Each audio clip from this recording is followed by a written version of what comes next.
Does anybody, is Francis in this class even? No, she's Francis? not. No. No. Yeah. Okay. Jessica was gonna switch it out with her, so I don't know if Jessica's here tonight, but Jessica? Does anybody chant kirtan like regularly and with some level of confidence? Wasn't quite sure how to frame that. Uh, does anybody here do kirtan on a regular basis that would care maybe in the future to we could do Om Namo Bhagavate Vasudevaya just a few times to, if somebody has Govind a harmonium. वासुदेवाय का नहीं पता बोलो श्री कृष्ण गोविंद हरे Murari Let's do the Aryan can do.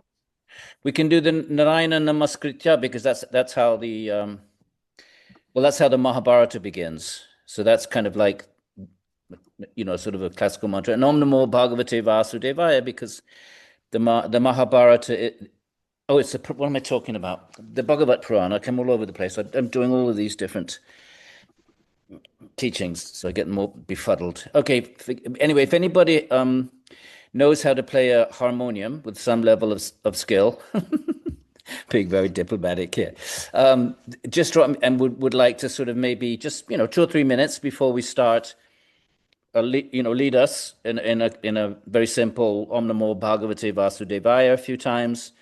And I don't know if Narayanam Namaskrityam, there's no reason why that couldn't be put to a harmonium music. So if anybody wants to do that, but sort of regularly, just drop me an email. Because poor old Alice, she doesn't, I mean, all she does is deal with emails from Sanskrit and Bhagavat Puran.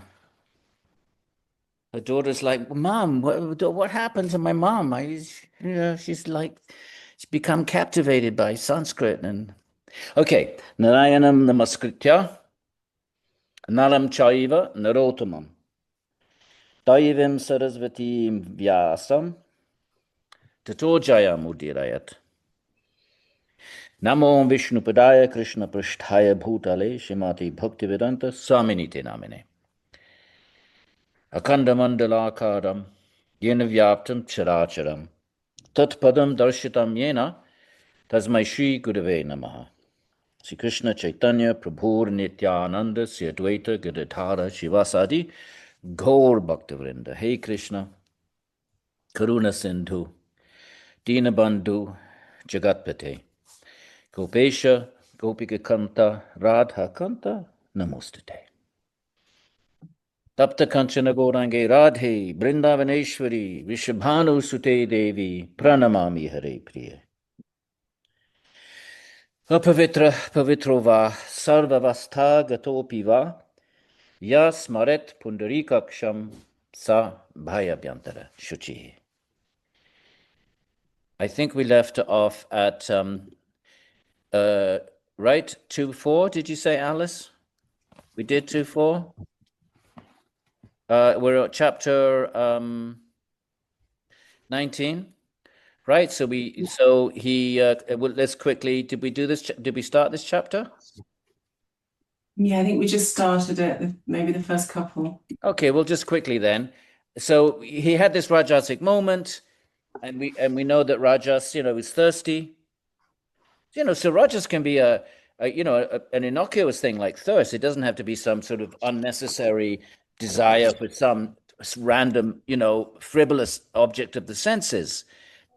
Right? A raga can also be something like food that you're entitled to and dharmically entitled to, right? But if it's still a desire. So he was thirsty.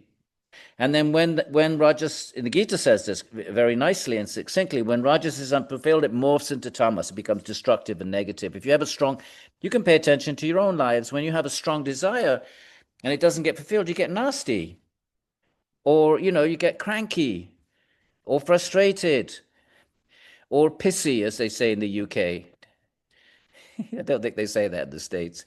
Pissy, get pissy. Or maybe Alice reminds me that all of my Englishisms are like half a century out of date because I left England when I was 19 or something.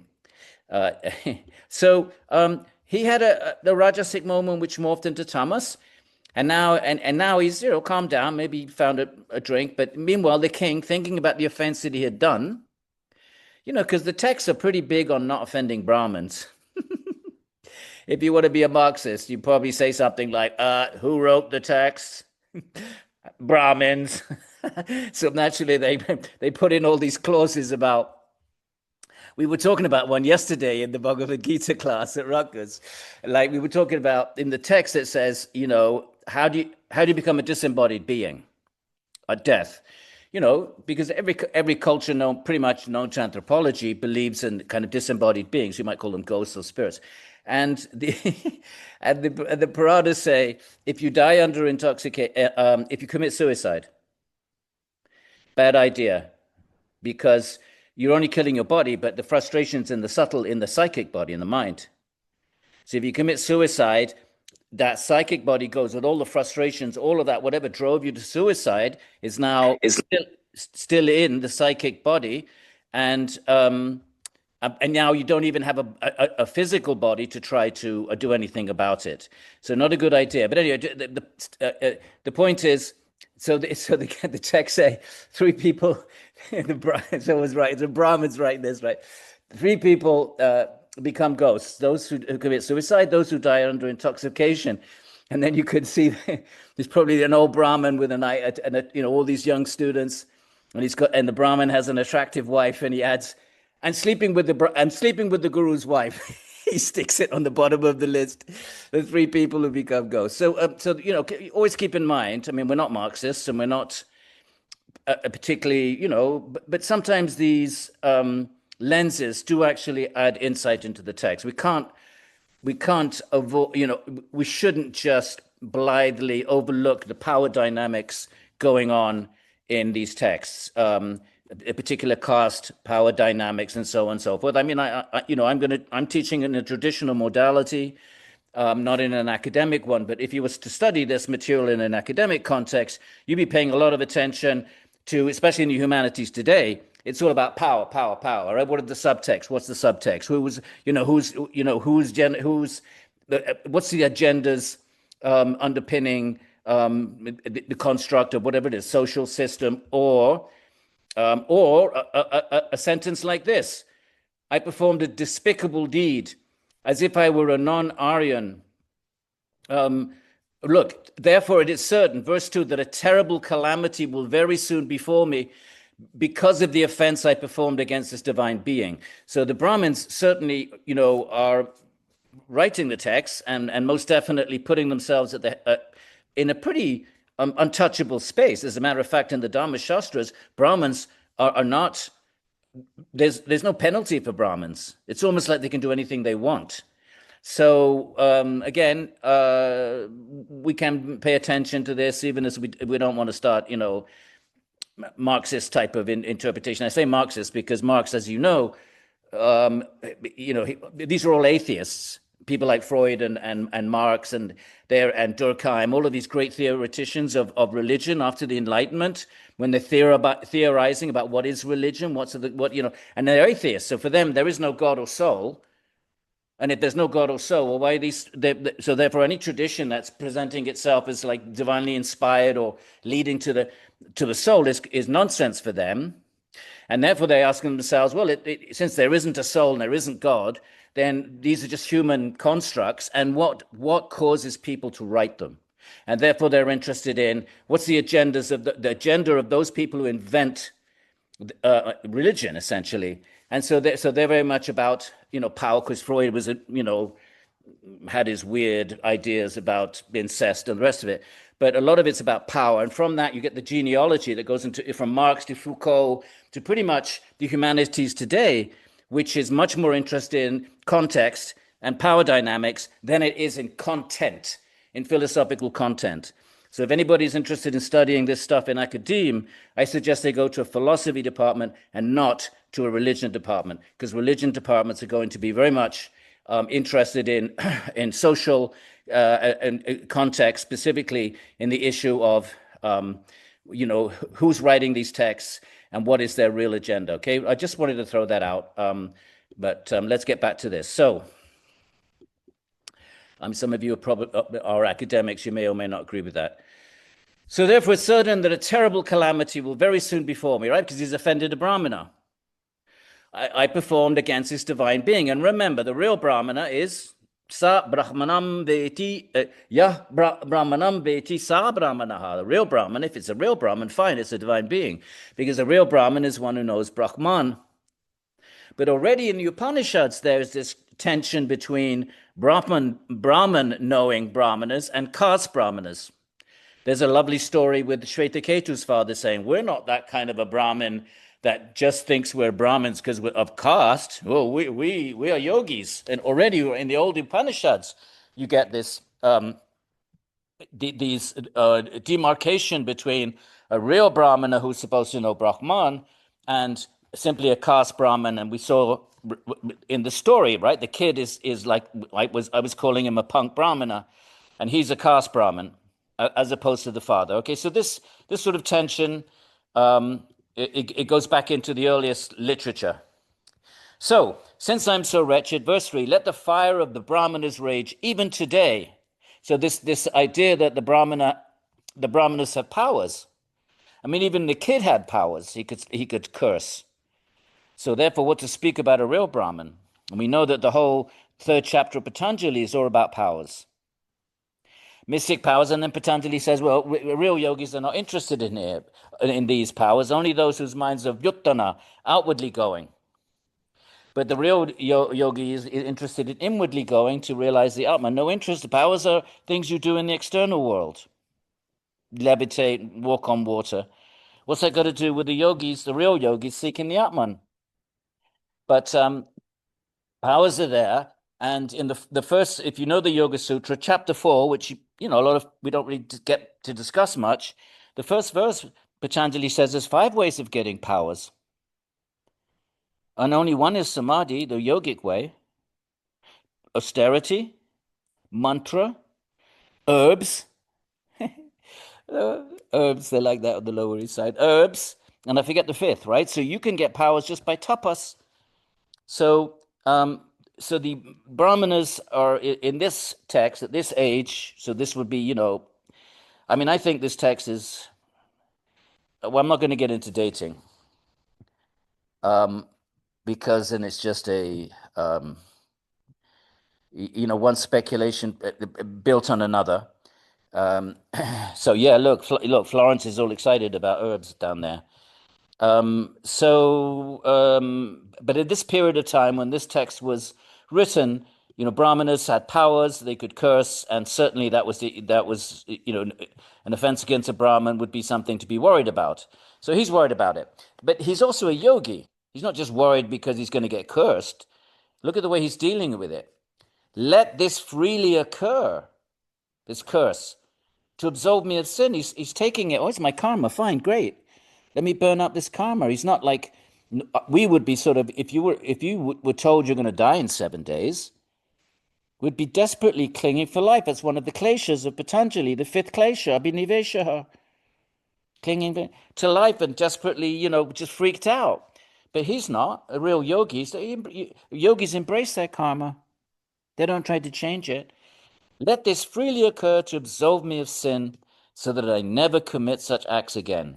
So look at his humility. He's the king of the known world. He's the emperor of Hastinapura, the capital of the Kuru of India, of Bharatavash. And look at the way he thinks of himself. Since I'm so wretched, right? This is how a devotee thinks.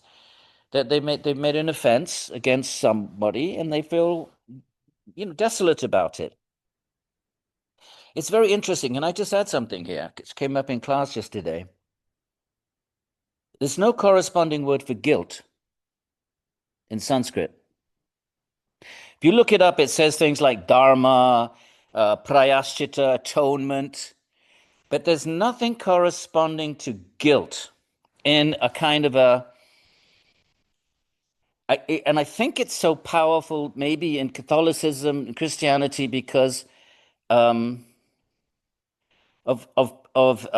original sin that gets handed down. I don't know. I haven't thought this through from a yogic perspective. And therefore, we're all born with this kind of burden of guilt, the guilt of Adam. And because that idea is so incomprehensible to an Indian way of thinking, how can you receive the karma for something somebody else did? Even accepting that, let's say the story is true, or whether it's metaphorically true or kind of true in some other sort of sense. But the idea that you inherit this sin that somebody else did is incomprehensible. It just breaks all notions of cause and effect and any kind of coherence in the laws of the universe from an Indian way of thinking. So therefore, if you remove this idea of original, and therefore the question is, how much of this sort of Christian, I grew up a Roman Catholic, how much of this stress on guilt is connected to the idea of original sin? Let's just let that dangle for a minute, but there's no equivalent word in Sanskrit that corresponds to, there's ahimsa, you don't want to do violence. So, okay, if you do violence, then obviously, there's regret, there's atonement, all of the things like, apology, but not this kind of inherent idea of feeling guilty. If you do, there's a fear of karma, but that's selfish, fair enough, but there's a fear of karma, and there's things you do like atonement and humility and apology and all of that, but nothing corresponding to guilt. I need to think a little bit more about that, but if anybody has any thoughts, we can maybe, sometimes we can all put our minds together and puzzle about things, connected to our day and age and our moment in time. So anyway, he feels terrible. So now he feels he's wretched. So humility is definitely there. The sense of like, I'm simple, I'm lowly, I did this, but not so much guilt, more like, okay, let me embrace my karma then. I need to take the hit. I did it. Let me take my hit. Let me take the hit. That's how the yogi thinks. Let the fire of the Brahmanas rage even today, he says, consume my kingdom, strength, wealth, treasury, such that I never again harbor a sinful attitude, right? Which he put the snake around the neck of the yogi, Brahmana. But look what it says. I never again harbor a sinful attitude towards the twice born Brahmanas, gods, or cows. These are the most elevated beings in samsara. So the Brahmanas are right there at the top of the list. Having said that, my friends, there are statements in the Puranas that there are no Brahmins in Kali Yuga. There are no true Brahmins. So none of that stuff even applies in the Kali Yuga. But certainly this is right at the tail end of the previous Yuga, so there would be the spillover of this attitude towards Brahmanas and cows, and the Devas, right, who received the Vedic sacrifice, the gods. As he was thinking in this manner, the king heard about his impending doom, right, 7 days, looming in the form of the snake bird, who was called Tataksha, so it's kind of a creature that the young boy unleashed. Remember that the curse is always connected to the offense, or usually has some connection to the offense. So he put a dead snake around the Brahman's neck. So now his death is going to come in the form of a snake, but a flying snake, a creature called Tataksha. So, and look at this. Right, the Tataksha, invoked by the son of the sage. He considered this to be fitting. This is how when a yogi gets hit by bad karma, he doesn't start whining and crying and, oh, woe is me. And he says, well, it's my karma. Let me embrace it. Let me burn this up. It's a much better way of dealing with, because it makes you feel empowered. It's like, I did it, and now I'm getting the hit. Let me rectify myself for the future. That's empowering, that kind of an attitude, rather than saying, well, why does this happen to me? I'm such a good person, right? Why am I suffering in this way? Which is pathetic and useless and doesn't change anything. But if you say, okay, I did the deed, this life or a past life, I'm getting the hit. It's appropriate. It's just. I'm responsible. It's not some random whimsical universe.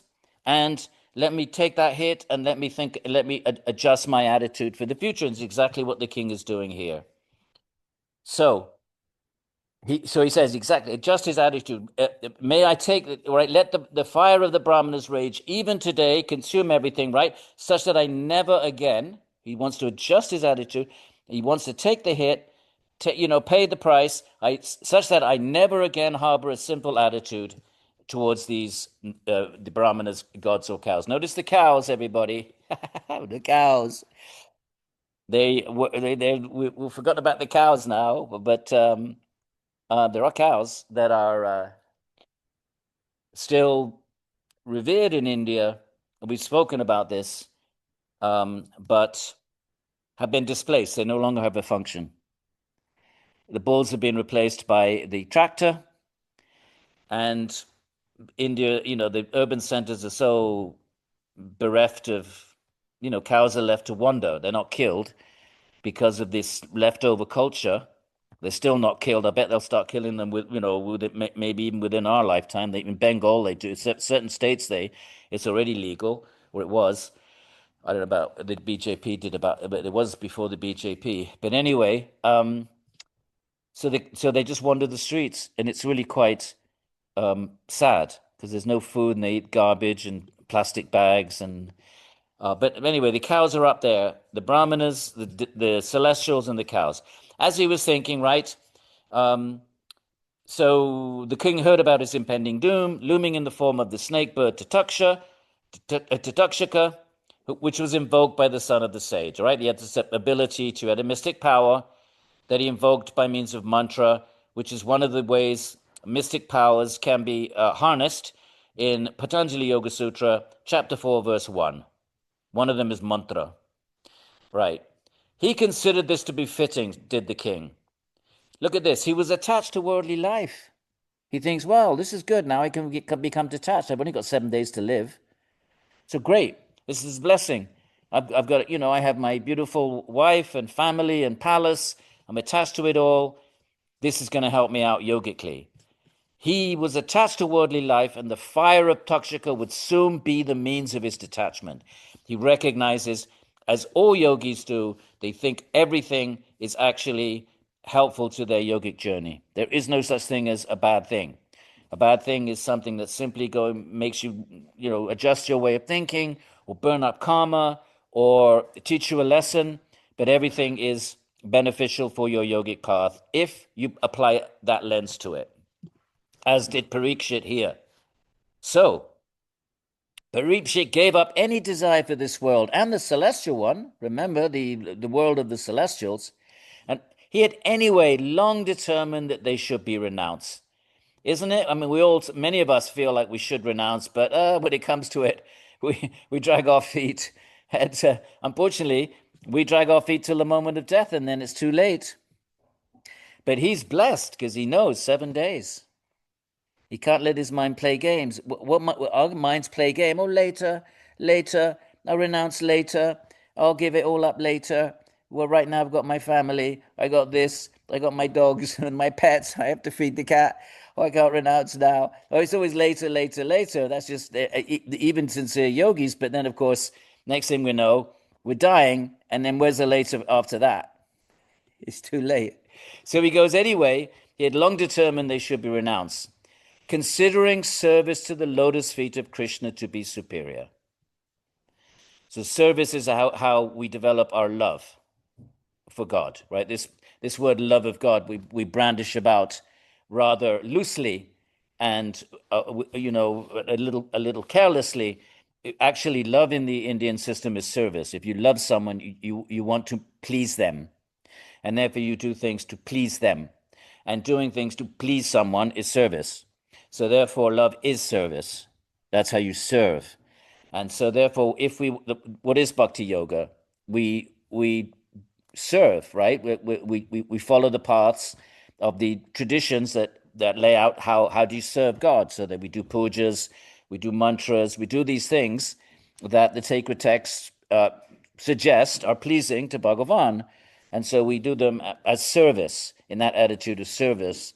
And then eventually, if we can win the grace of Bhagavan, then actual love manifests. Love doesn't come from within the heart, it comes from outside. Keep that in mind. The only thing that comes in the mind has to already be in the mind in the form of sanskara. Anything that's in your mind came into the mind through the senses. So something can't be in the mind unless it got into the mind from outside. And so therefore love of God is not in the mind because it isn't in the mind. It comes from beyond the mind in terms of relationship with God. So that is actually a gift of God that comes from the outside. It's not something that we manifest. It's not that practice manifests love that's innate in the heart. No, not like that. Nothing is in the heart meaning mind. So the only thing that can pop out of the mind is something's already got in there. There's no magic. Things don't come from nothing. So therefore, love doesn't just magically manifest. It's got to come in like anything else. Like you like Ben and Jerry toffee ice cream. Well, why do you like it? Because there must have been the first time it came in from the outside, touched your tongue, it generated a sensation of taste, and then gets imprinted as a memory. That's come from the outside. Your like of Ben and Jerry toffee ice cream. The love of God is no different. It's got to come from the outside. How's it going to come from the outside? Love of God. It's only God. God can give you love of God. Who else is going to give you love of God?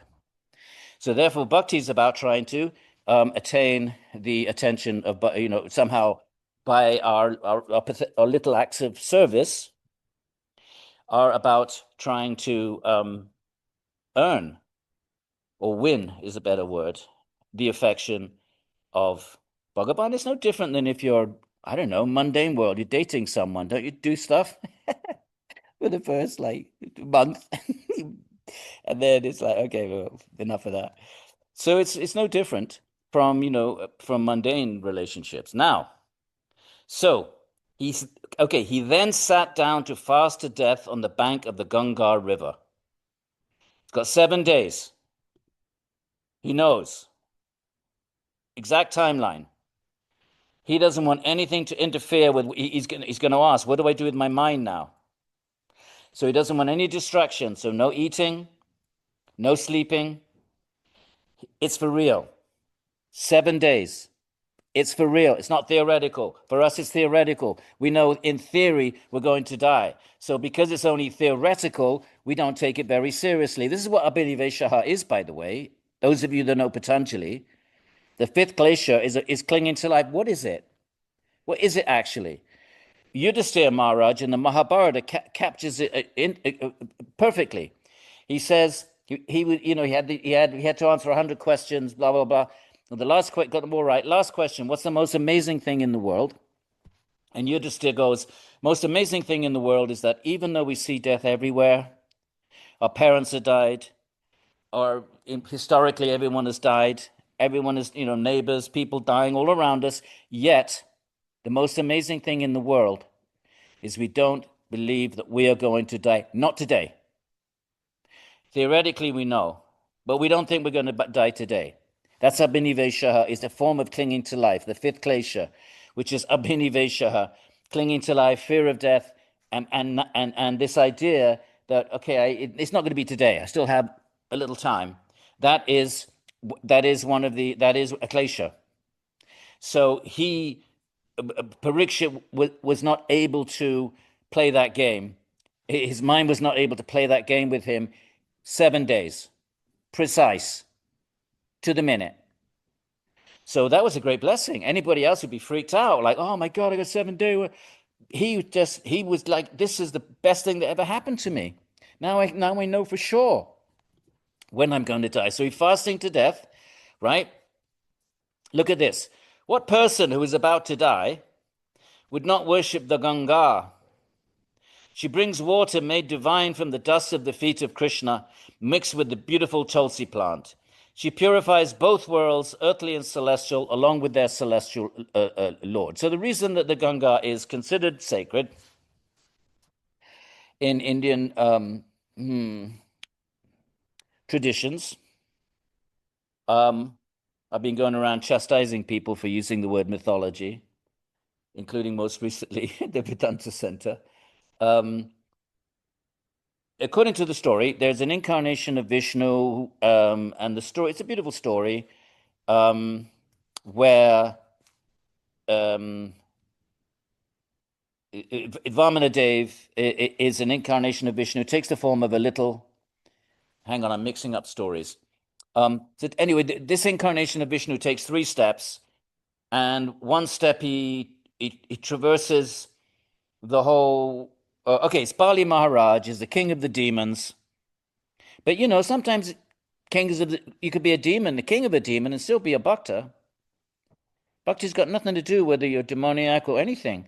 So he's the king of the demons. That was his karma. He was born into that jati, into that birth, into the royal family of the demons. So he was a demon, but in his heart, he was a devotee of Vishnu.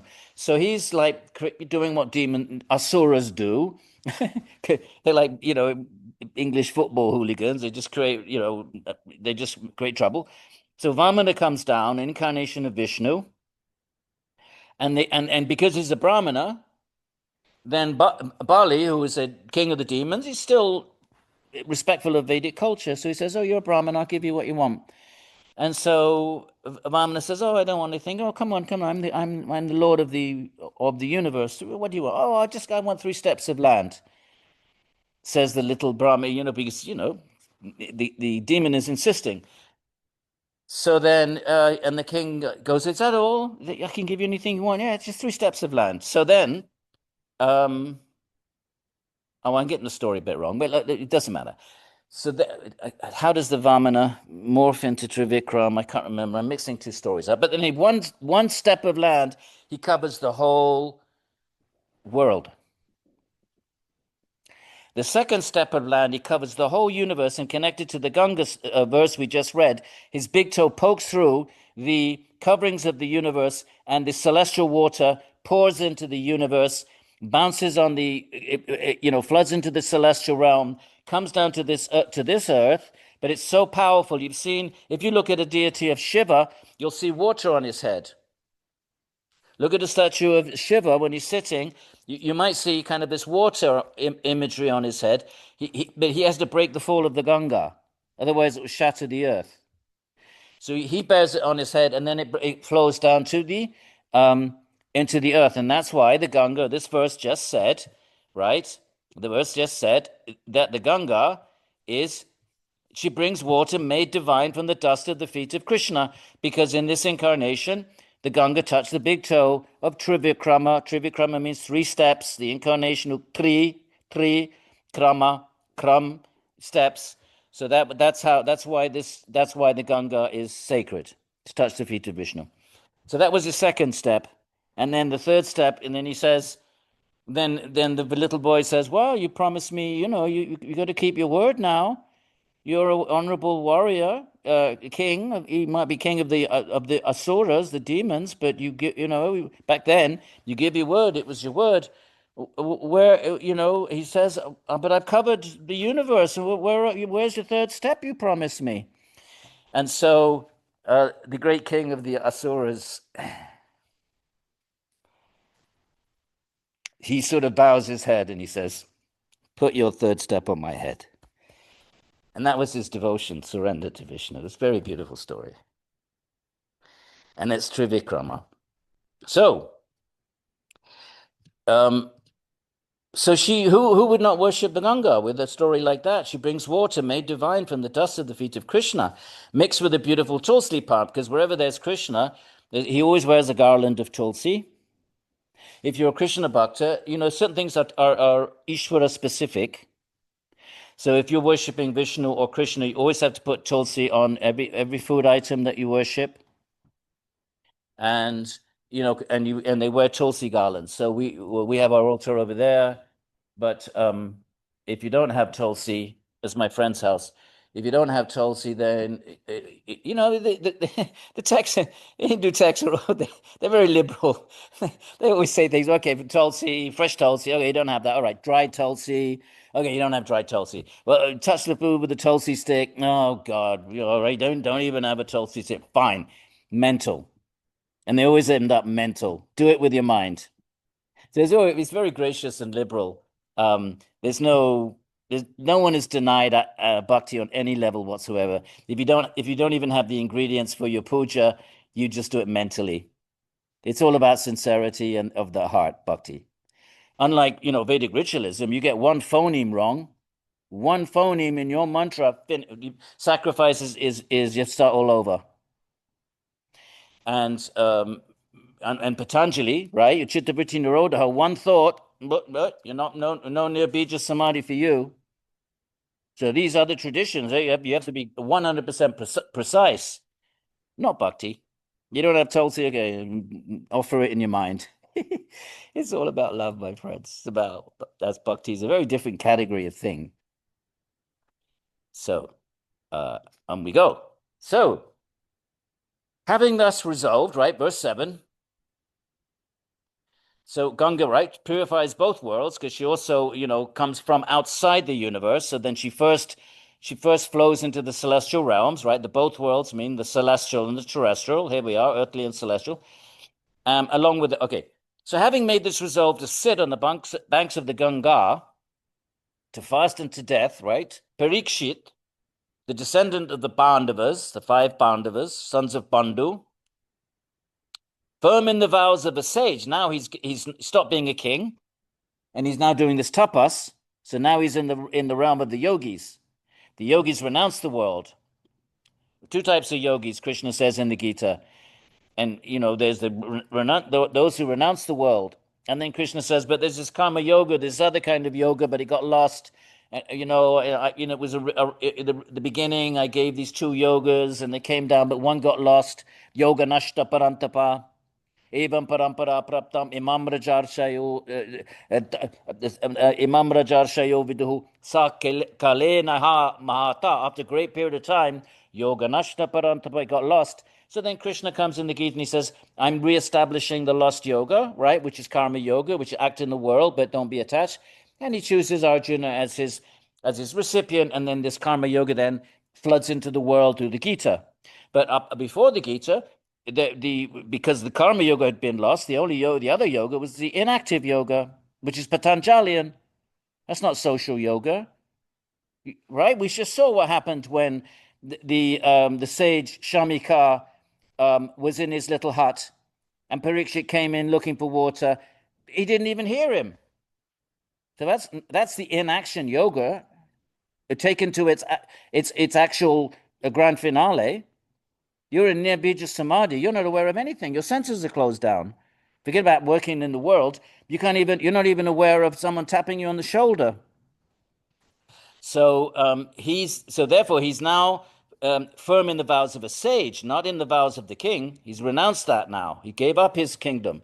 The vows of the king is different. The vows of the king is all about dharma, dharma, dharma, dharma. What's dharma? What's dharma? Other citizens performing their dharma. Let me make sure everything is, the merchants are not cheating, and the brahmanas are doing their rituals. So the vows of a king are more like karma yoga kind of vows. But the vows of a sage, remember, 2 paths, action, inaction. Gita doesn't talk about 4 paths, jnana yoga, karma yoga, bhakti yoga. That's Vivekananda in the 19th century. Gita talks about 2 paths, the action and inaction. So now he's going to be a sage. He's taken off he took off all his royal stuff. He's sitting in a sage-like with a loincloth. So, firm in the vows of a sage, free from all attachments, concentrated on the feet of Mukunda, not on the Atman. Bhaktas don't focus on the Atman. They're not doing Atman yoga. They pick up Atman up on the way. It's like I keep saying, it's like picking up an MPhil on the way to your PhD. It's kind of insignificant compared to the PhD. So, and now he's fixing on the Mukunda, another name for Krishna, with undivided attention. So now it's a big event. He's the grand nephew of Krishna. So at this, the great realized sages who purify the worlds, by the way. And how do they purify the worlds? It's because they're always talking about Bhagavan. And in those narratives and discussions, because wherever God is present, God is all pure, by definition. So wherever God is present, there can only be purity. And therefore, where the great bhaktas congregate to talk about, read the Bhāgavatam together, talk about Bhagavan, then they bring purity with them. So that's how that's understood. There's even a verse in the Bhāgavatam: the holy places are not holy because some river flows through them. It says that.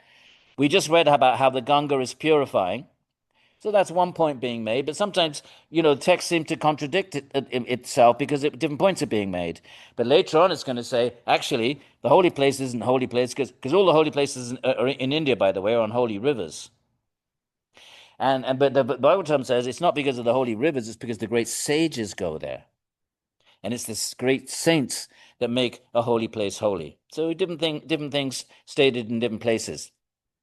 So the great realized sages who can purify the worlds, if you really meet a pure bhakta, can touch your heart, that's it. Your samsara is finished. Once you have that, it's called the bhakti lata bija, the seed of bhakti coming from a real lover of God, and it enters your heart, that's it. It might take you a lifetime or two, but that's it. That seed will grow and grow and grow. You might sort of fall off the path or whatever, but there's no going back once you have the seed. Might take because that seed is different from any other seed. It's Bhagavan. So that seed of bhakti will grow. You have free will, you have agency, so you can just be an idiot for a lifetime or two and kind of like not pay full attention to it. But there's no going back once you have the seed of bhakti. So at this, the great realized sages who can purify the world. Okay, hang on. Yeah, arrive there along with their disciples. All right, they all got dreadlocks. They're wearing different kinds of sacred clay. Maybe some of them are Shaivas. They come with it, a bit like a Kumbh Mela, really. The saints, look at this. This is what I was just saying. I didn't realize it's coming up next verse. Under the pretext of performing pilgrimage, actually themselves purify a pilgrimage place. So really, really, really, if you actually become 100% Jivan Mukta or a lover of God, you have two options. Either you just sit in a cave and just try and remain in your meditation until this body drops off, or you go into the world and try to plant seeds of devotion to others. In which case you pretend, you knock on the door and you pretend to be begging for milk. It says that.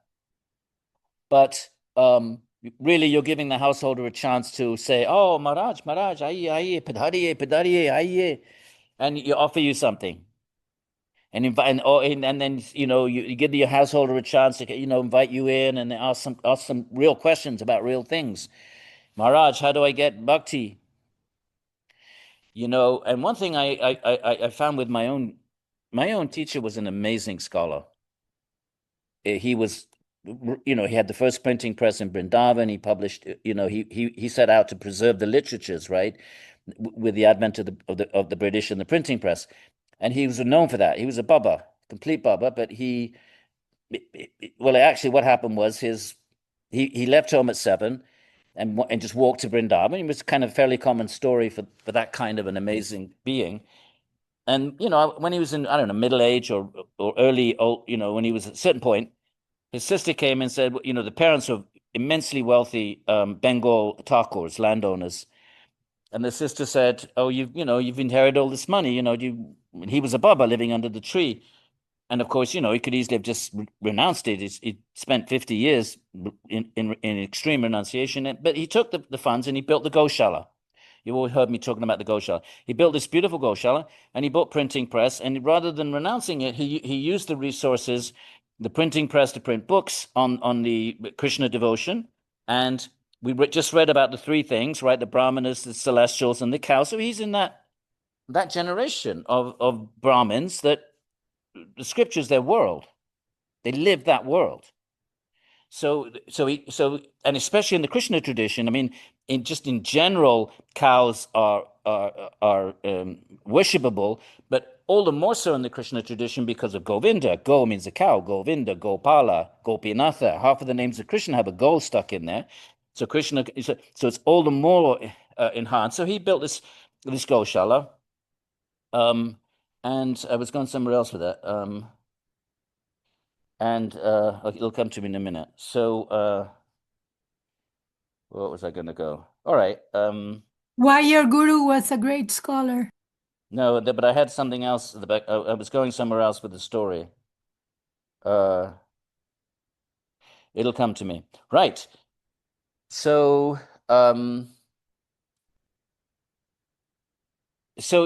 okay. So all they hear are the great sages, and notice how they mix up all the sages known to Indian tradition. Pt.3, these are the sages. Atri, Vasishta, right? If you've read the Vasishta Ramayana, Chavana, Sharadvan, Arishtanemi, Bhrigu, right? Bhrigu is always a bit of a fierce Brahmin. Angira Muni, he's the astrologer Angira. Parashuram, right? The warrior incarnation. Rama, even Rama's in there. Uttatya, Indra, right? What else have we got that you might recognize? Gautama, right? I don't know if that's the Buddha, probably not. Maitreya, blah, blah, blah, blah. Vyas, and the great Nara. So all of the great sages known to the epic traditions of India, they all show up there. It's an event. Like I don't know, Burning Man in California. It gets to be an event. So all of the people that are associated with that particular culture, they go to burning. So this was an event. The grandnephew of Krishna is going to fast to death. So that's an event. The emperor of the known world is going to. Can you imagine if the president of the United States decides to become a yogi and sits on the banks of the Hudson River and does that? It would be a huge event, wouldn't it? Imagine in the yoga world, it'd be like he'd be all over Yoga Journal and God knows what. So this was an event. I don't know about Yoga Journal, but anyway, let's go. Right. So, and other great sages, eminent brahmanas arrived also, as well as prominent kings like Aruna.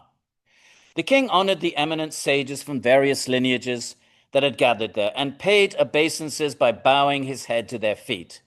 Okay, so if you want to do dandavat, what dandavat means thank you, but really it means danda.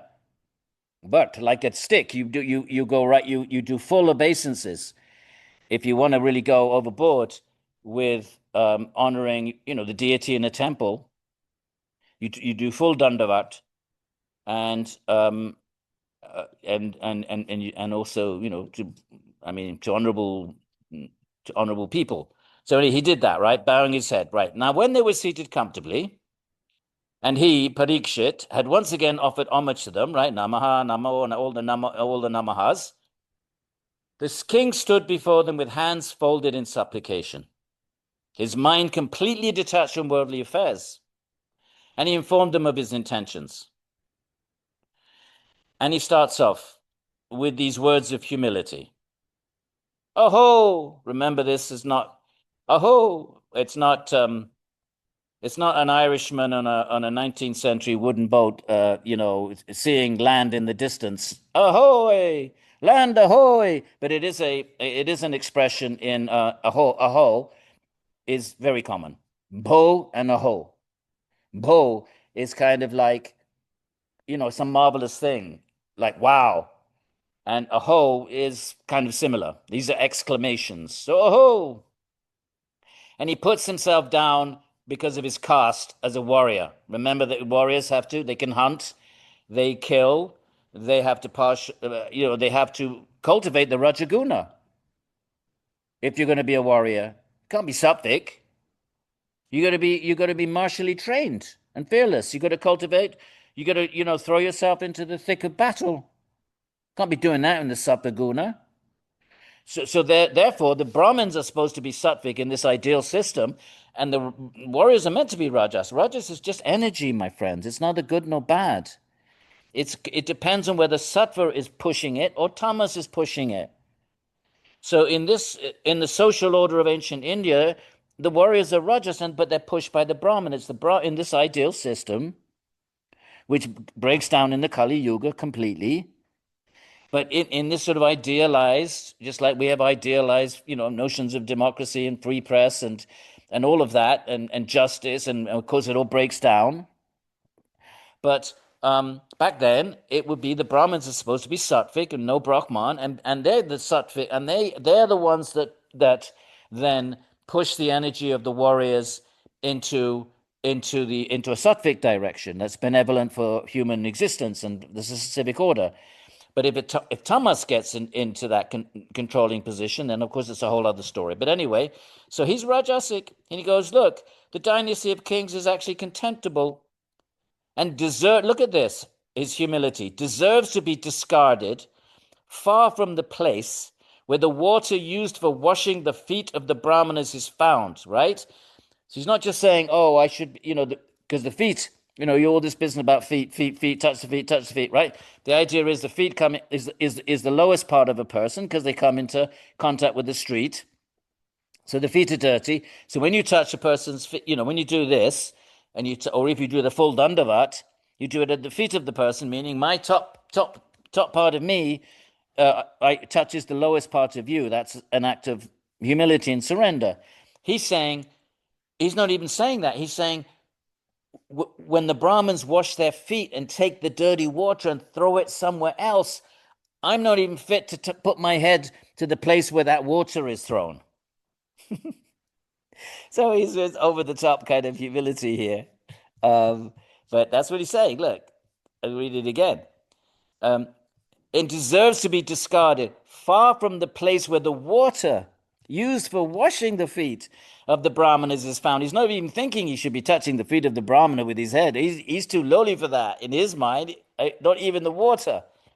Anyway, but nonetheless, because of this, we kings are actually the most fortunate among men, since this character of ours, this lowly character of ours, makes us eligible for the compassion of magnanimous souls. So in other words, he's saying, okay, we're so lowly, but a real, genuine saint who's above casteism, Brahmana, warrior, who sees equality in all beings, because we're so lowly and because the great beings are so compassionate, we actually qualify for their grace by dint of our lowliness.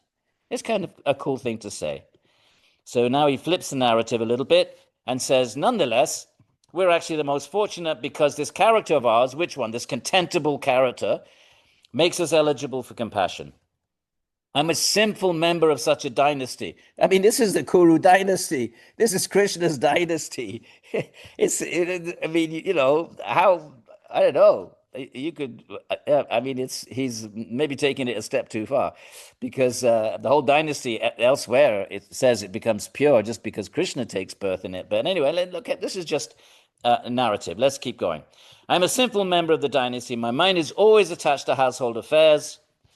He says, like us, the Supreme Lord of all has manifested, look at this, in the form of the Brahmana's curse. He sees it as Krishna himself has come to help him break his attachments.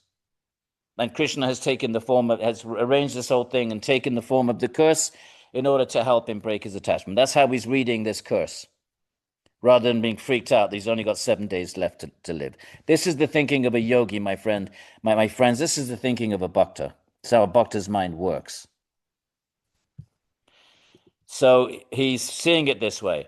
Right, the Krishna's come, and in this manner has become the trigger for my detachment from worldly affairs. He knows that if he dies attached, he's just going to come back. So anything that breaks the attachment is a great boon. And that's how he sees it. Because of such a curse, people who are attached to worldly affairs would normally be immediately thrown into a state of fear. If you or I were told we had 7 days left to live, we'd be freaked out. So this is the difference between that, because we think we're body-mind. We're in ignorance. And so therefore, oh, my body, how am I, 7 days and then what? But that's not the thinking of a yogi. Yogi sees it all as a blessing, right? May the sages, Mother Ganga, accept me as someone who has turned to the Lord and whose mind is fixed on him. Right? Let me be, from now on, I'm not the king of the known world anymore. I'm just a bhakta of Krishna. Let Tataksha, the snake bird, or whatever magical thing was disturbed by the Brahmana, let it bite me as is fitting. Let me embrace this. It's my great good fortune. But now now I have to wake up to the real. And may you all please sing the glories of Vishnu. May everybody chant kirtan. May fellowship with those who have taken shelter of the unlimited Lord, as well as affection for them, be bestowed upon me, in whatever be the next birth I may obtain in the material world. So this is the thinking of a bhakta. Okay, I messed up.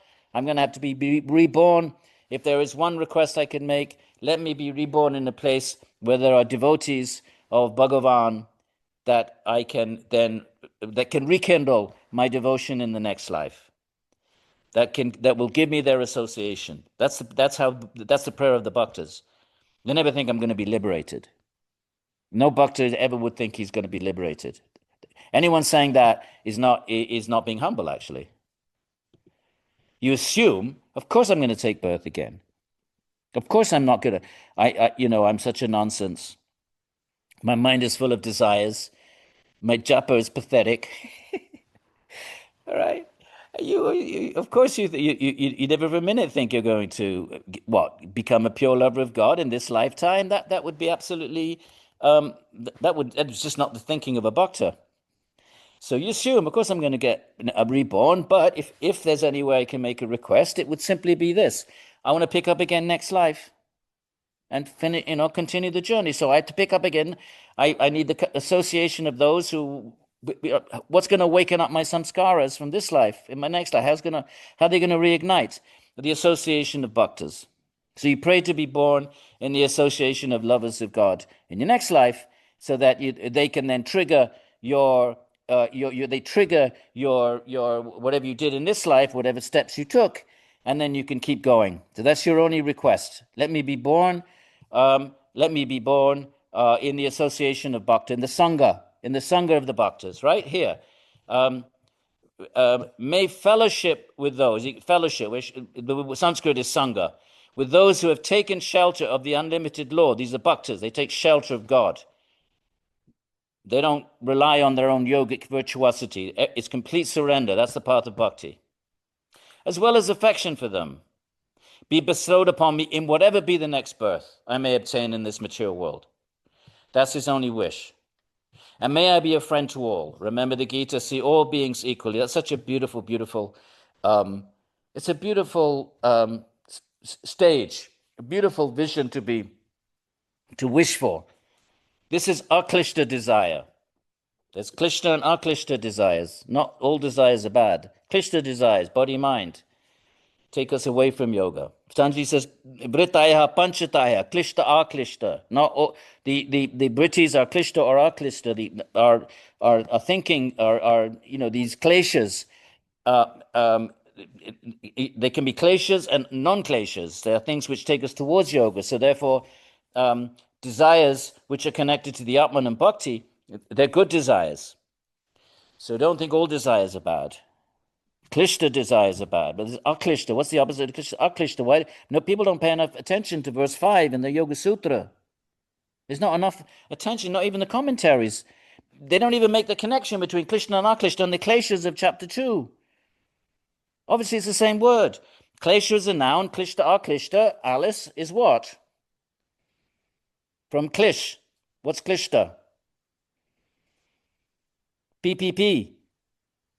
Past passive participle. It's the past passive participle, right? So the klesha are the things, and you are the klishta or aklishta, depending on when you do kleshas, or the opposite. What's the opposite of vidya? Avidya. The klesha is avidya. 5 kleshas: avidya, asmita, raga, dvesha, abhinivesha. Right? Those are the kleshas. But what are the akleshas that give aklishta vrittis? Well, what's the opposite of avidya? Vidya, knowledge. What's the opposite of asmita? Brahmasmi, I'm Brahman. What's the opposite of raga? Vairagya, and raga for Bhagavan. You have to have raga for Bhagavan, raga for the Atman, otherwise we wouldn't do yoga. And so forth. These things have their opposites, which are aklishta, and including attraction. But that attraction has to be in bhakti, only for Bhagavan. So he says, may I be a friend to all. That's a desire. That's a raga. Well, what kind of a raga is that then? To be a friend to all. It's not a klishta desire, is it? Because it's an aklishta desire. To see the Atman in all beings is the way the Gita frames it. That's aklishta. It's got nothing to do with body, mind, selfishness. Professor, you've been recording for an hour, just so you know. Thank you, Alice. You got me off that little rant. All right, now, And may I be, and I offer homage to the Brahmanas. Notice the Brahmanas always stick this in at the end. I do become a Marxist a little bit when I read things like that. They stick it at the end. Oh, and by the way, make sure you offer namaha to the Brahmins, writes the Brahmin. Okay. The king, who had handed over his responsibilities to his son, was determined and resolved in mind. On the southern side of the Ganga, facing north, and I often see these references to sitting on the southern side of the river, and I've never found an explanation of the associations of the southern side. Obviously, it's auspicious, but exactly what there must be some ancient tradition of south. I don't know what the story is connecting with southern side of a river with auspiciousness, but it's always mentioned the southern side of the river. So I can't explain that. But if anybody runs into anything, not some speculation. Remember that we're doing a traditional Svādhyāya. When you do a traditional Svādhyāya, you don't just pull something out of your mind. You go find a scriptural reference. That's how Vedantins operate. When you're in the realm of Vedanta, and Purāṇas is an extension of Vedanta, and somebody asks you, and there's a question arises from the text, like, okay, there's a contradiction or something. Okay, how do we explain this? You don't just pull something out your head. You don't do that in Vedanta. You find a scriptural reference, and then you present it and say, well, in the Vishnu Purāṇa it says this. So just so you know, when we do our Svādhyāya together, that is going to be our modus operandus. That if you have something to contribute or an explanation, and we run into a question, you got to find a scriptural reference. We're not interested in new agey, new agey hodgepodge, okay, ommy-wommy kind of. We're interested in it's going to be written in Sanskrit. Otherwise, we're not going to pay attention to it. We offer on namaha from a distance, but we're not going to take it seriously. All right, sorry. Then let's keep going. Now, so southern side of the Ganga, facing north, he sat down on kusha grass. Again, this is this elephant grass, and it goes way back to the Rig Veda, the old Veda. When you do your Vedic sacrifice, you sit on kusha grass. Again, I've never found it, a serious kind of explanation of what is it about kusha grass that's so auspicious. Because they all, they have mundane, but kind of mundane, does it keep the bugs off? I don't know. I don't know why kusha grass is from the earliest period. You're doing your Vedic ritual way back, way before all the Purāṇas, way back into Indo-European times, Vedic times. You're sitting on kusha grass. Don't know why, but keep your eyes open. Anybody runs into a reference in the scripture. Okay. Not in crystal balls. We all want crystal balls. We're looking at the Sanskrit text for our answers. Okay, sorry, I'm being facetious. Right, now. Okay, when the King of Kings, right, he's emperor of the known world, all of this sat down on kusha grass with its roots facing east. That all goes back to the earliest Vedic kind of requirements for Vedic ritualism. It has to be meticulous. If you want the Vedic ritual to work, my friends, it has to be, everything is absolutely precise. You make one mistake, the sacrifice doesn't work. So and there's a whole genre of texts called the Brahmanas that barely, they're translated, but nobody reads them. There's the Vedas, the Brahmanas. Brahmanas are the caste, but they're also a genre of text, and they're all the details about how to perform Vedic sacrifice.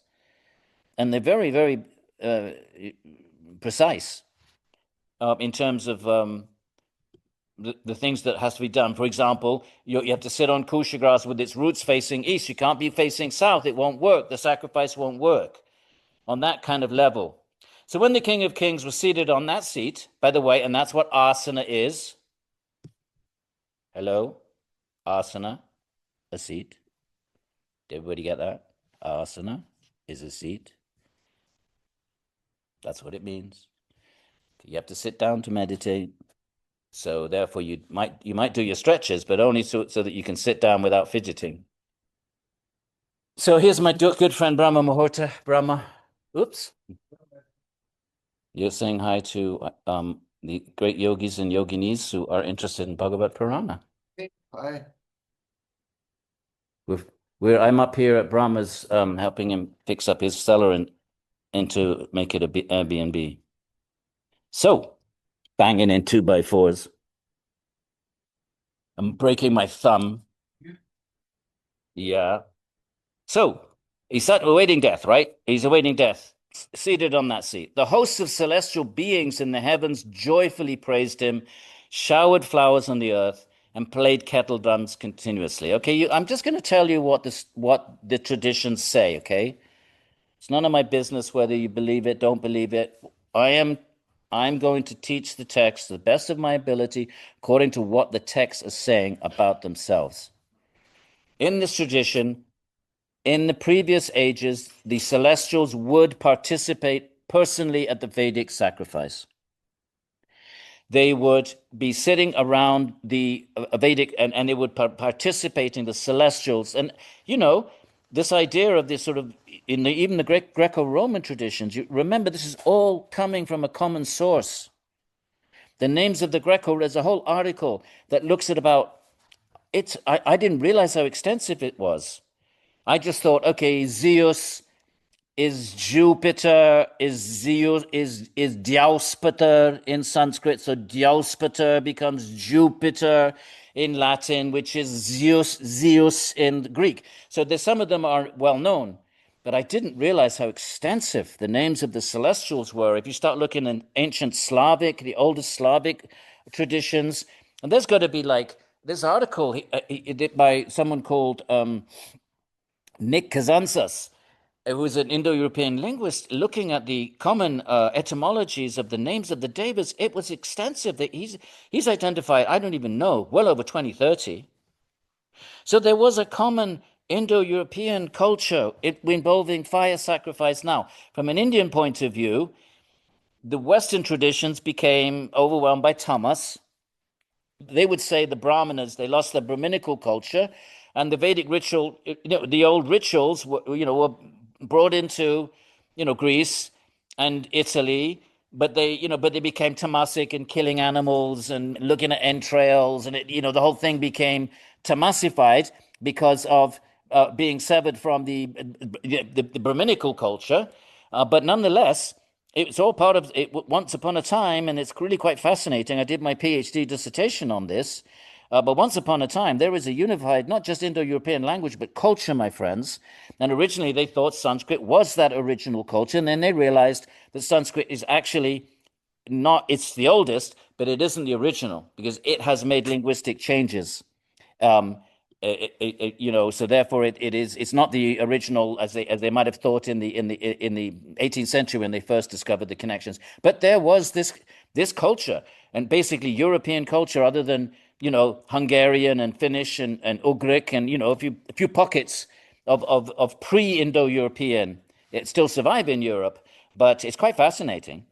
And this culture revolved around ritualism of offering things into the fire to celestials, and the same idea that the celestials used to participate with humans, even in the Greco-Roman traditions. And in India, in previous ages, the celestials are sitting right there. And the Kali Yuga, they stopped coming down because the rituals became, no one's really performing real rituals anymore, and so the whole thing breaks down in the Kali Yuga. But it's quite interesting that this idea that now this is just at the turn of the yugas, right? Because when Krishna goes back to his realm, that's the beginning of Kali Yuga. So this is probably 30 years, right? So there's still a spillover. So there's still this interaction. So the hosts of celestial beings in the heavens joyfully praised him. And they shower flowers on earth like confetti at a marriage, and played kettle drums continuously. And we'll read the stories of Krishna. I think every so often we should take a break and read and spend a session reading Krishna stories, and then we come back. Because we have to remember, where does the Bhāgavata want to take us? In its 18,000 verses, it wants to take us to a place of understanding who Krishna is. So all of this is just preparatory. This is just yogic stuff. How do yogis think? Sort of thing. Okay, so now the great sages who had assembled there also praised him with joyful hearts. Well done. And the word for that is sadhu, sadhu, sadhu. So next time somebody does something good, like in Sanskrit class, remember, we'll go sadhu, sadhu. And you can shower flowers. I'm sure Eleanor knows how to shower flowers on the screen. So we can shower flowers. Oops. So let's just go back to this. So the great sages who assembled there also praised him with joyful hearts. Sadhu, sadhu. Their nature is to bestow blessings on living beings. If they're really sages, they're humble. And even when they meet someone who's a nasty, mean person, they understand, look, it's just the gunas. Even this mean, nasty, the sages are always compassionate and generous in bestowing their blessings. Because they see, look, it's just the play of the gunas.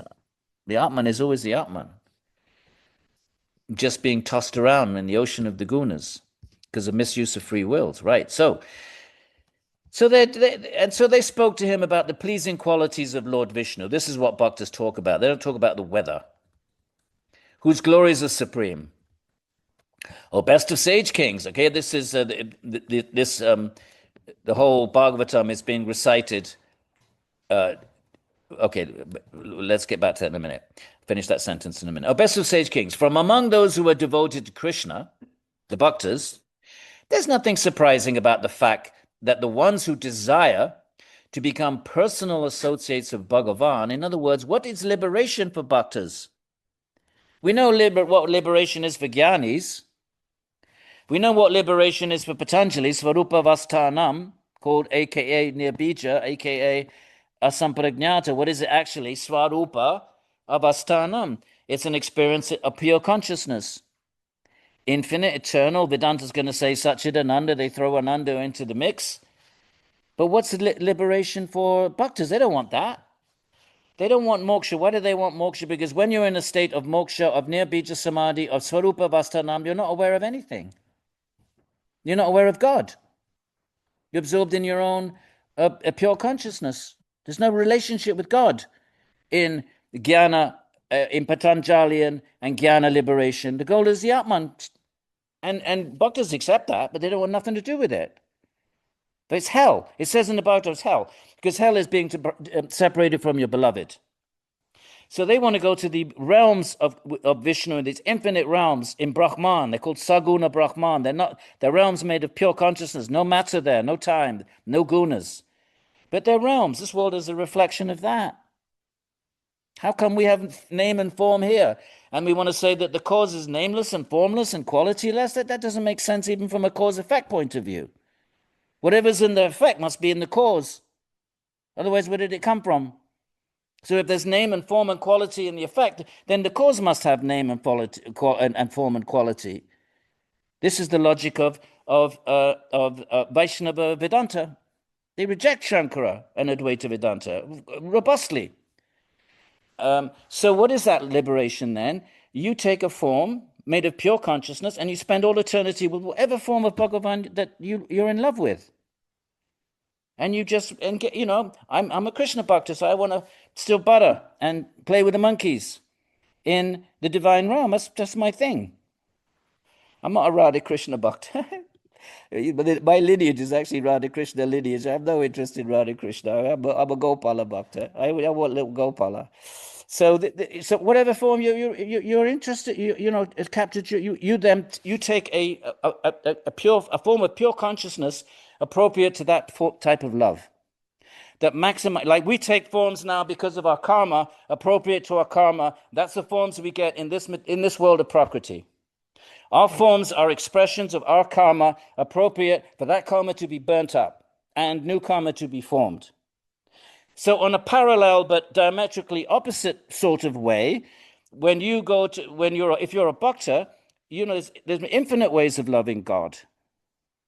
So according to whatever modality it steals your heart, you take a form appropriate to that. Just like in this realm, we take a form appropriate to karma. In that realm, we take a form appropriate to our love. It's called bhav, to our bhav.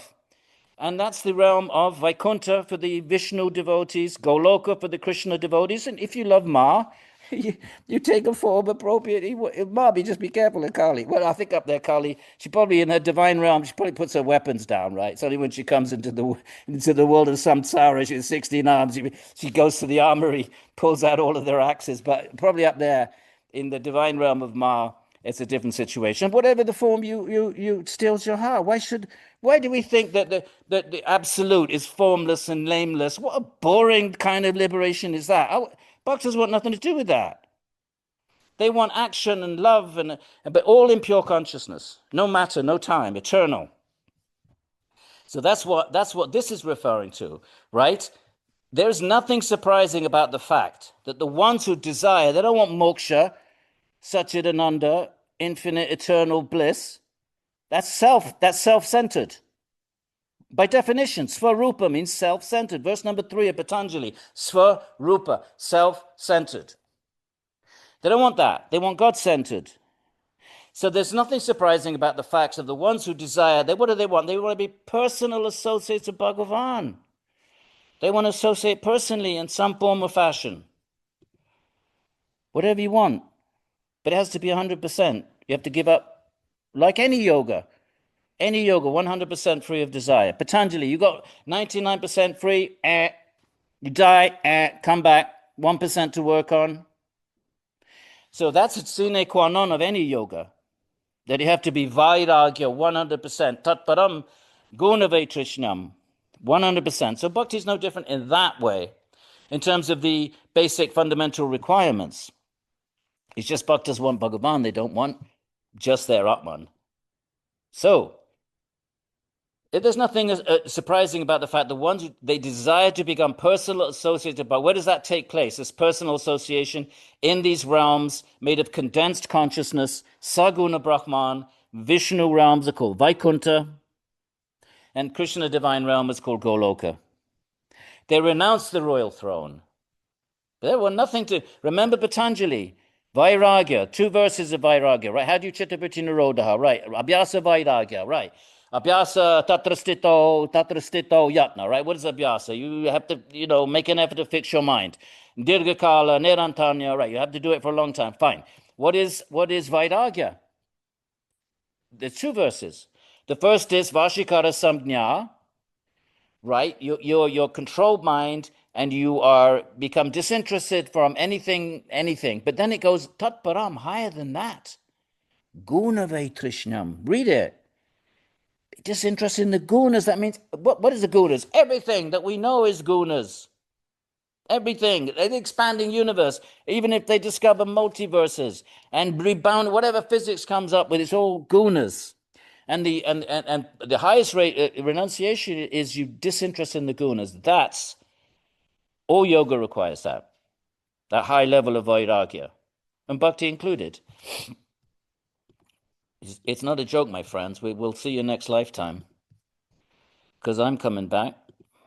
We'll have to be like Parīkṣit and pray for the association of devotees, and we pray and say, oh, let the online Bhāgavata, Svādhyāya, may we still have internet in my next life. May my internet work. May we read the words of the Bhagavatam. Okay, I'll shut up. Right now. So, that's Vaikunta. Here it is. Okay, we skipped a verse. Okay, they renounce, right. So now we will all remain here, say the sages, until this foremost of Bhagavan's devotees, right, Parīkṣit, he's the foremost, relinquishes his mature body. They're going to hold him company. They're going to be his company, and they're going to help him fix his mind on Bhagavan by, as we will find out, the words of the Bhagavatam. It took them 7 days and reciting, and Parīkṣit didn't sleep, and he fasted, and so his mind was fully fixed on the words of the Bhagavatam when he left his body. So that's I'm sort of giving you I'm giving you a preview of where it's going. So until the foremost of Bhagavan's devotees relinquishes his mature body and departs to the supreme realm, Vaikunta, there it is. Vaikunta, which means Vaikunta, free from sorrow and hankering. There's no raga dvesha, because there's no avidya, there's no asmita, there's no gunas, there's no prakriti. Everything is pure consciousness, and Bhagavan delights with his devotees in infinite realms, in infinite modalities, in infinite forms, as must be the case for God. Isn't God supposed to be infinite? So therefore, infinite forms, it's logical that if you're an infinite Godhead, you'll manifest infinite forms so you can have personal relationships with your infinite devotees. It's not that everyone's standing in a line waiting for their ticket number and there's one Vishnu sitting on a throne and your number 5,600,000,000,000, and you go, oh my God, I hope I brought my tea with me, right? In a bloody great long line. It's not like that. Everybody has their own form. So that's how it works. So when Krishna dances with the gopis, haven't you seen the pictures when you go to eat your dosa in the Indian restaurant, and they got a picture on the wall of Krishna, and there's a Krishna, and then there's a gopi, and there's a Krishna, and there's a gopi, and there's a Krishna. What's all that about? Each gopi has their own Krishna. So this is God. Go in the Indian restaurant. Next time you have a dosa, it has to be vegetarian, because it probably, vegetarian dosa restaurant. Have a look on the wall. See, chances are there'll be a picture of Krishna and the gopis. If they don't have one, say, hey, where's Krishna and the gopis? And then they'll say, okay, next time. But you've all seen those pictures. It's like a round circle, and there's Krishna, gopi. What's that? But what is that? What's that conveying? It's conveying that you have your own personal relationship with God in this realm of infinity, pure conscious personalism. If you will go for jnana, it's impersonal. It's just Satchidananda. It's just like omnipresent, right? Ananta. Satchidananda is actually not that phrase, Satchidananda. You don't find that in the Upanishads. So what you find is Satyam, Jnanam, Anantam. Satchidananda is a later phrase that comes out of probably Advaita Vedanta, but it says it's infinite consciousness, but it's impersonal. So if that's what you want, then follow the path of jnana. But if you want personal relationship with the personal Bhagavan, then what does that mean? What does that look like? Well, it looks like these infinite realms with infinite forms of Bhagavan, and everything's pure consciousness, and you get the form, like in this realm, I'm repeating myself, you get the form appropriate to your karma. In that realm, you get the form appropriate to your bhav, your love, the modality of your love. That's Vaishnavism. Guruji Iyengar, in case any of you are Iyengar yogis, he didn't really give you much of that, but it was there. I asked him personally. I said, Maharaj, are you still a Sri Vaishnava at the end of his life? He said, yes. Okay, now then. Those assembled sages were fixed in yoga. Now, this means that they'd attained their Atman. Whenever you have yoga without bhakti, it means that you can be a bhakta, but you still experience Svarupa Vastanam. It's just you don't stop there. You don't just enter that. You don't enter that possibility. You resist entering to that possibility because you want love.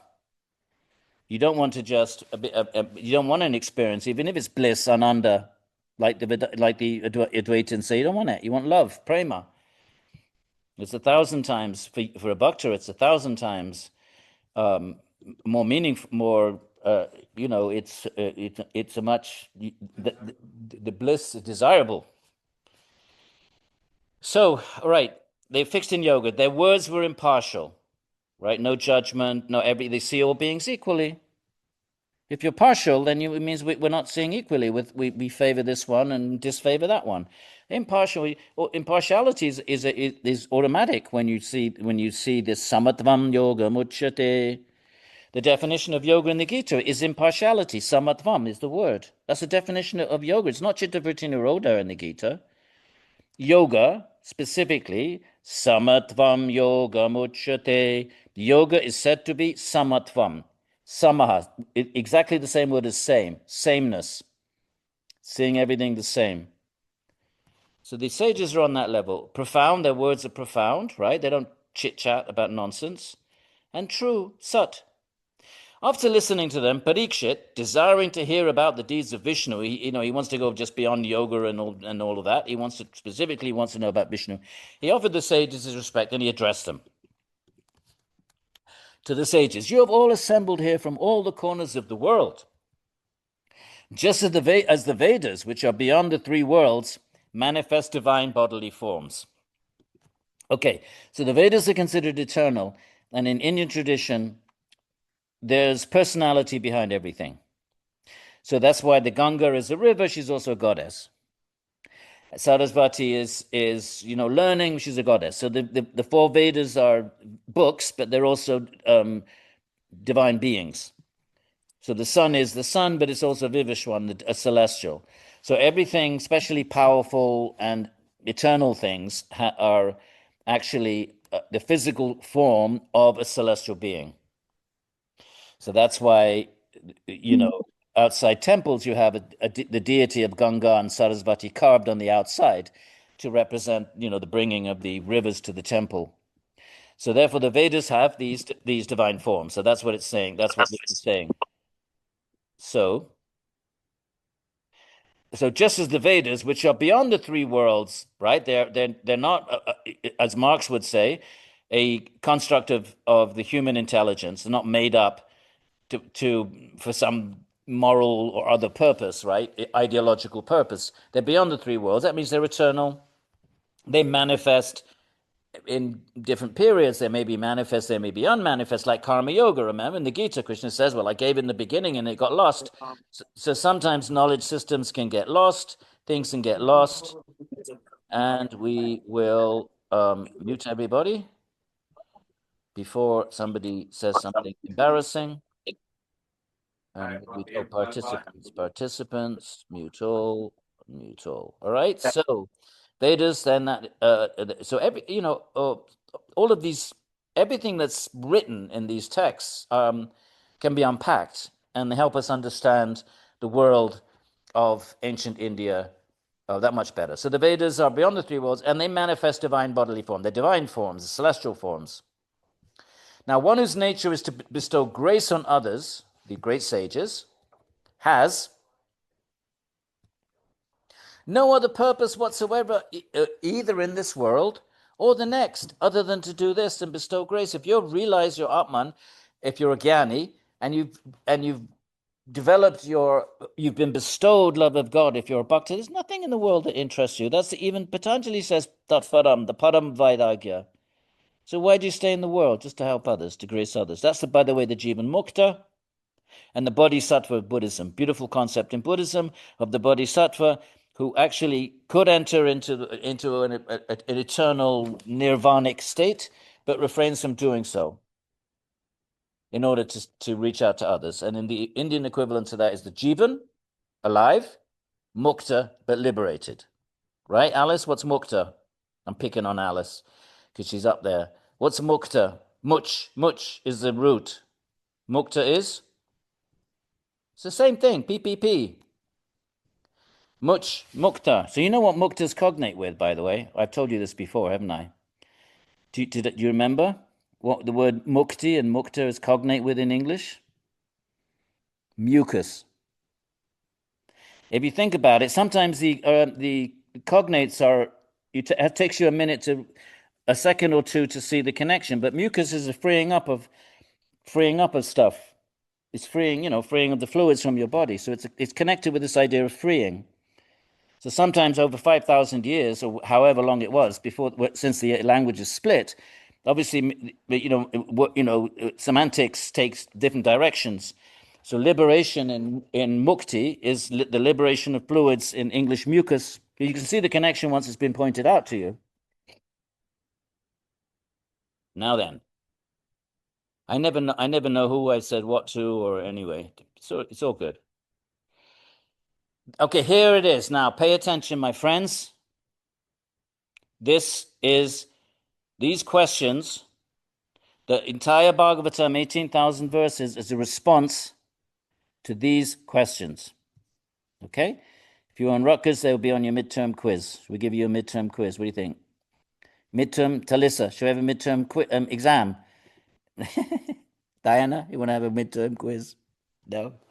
An honor system.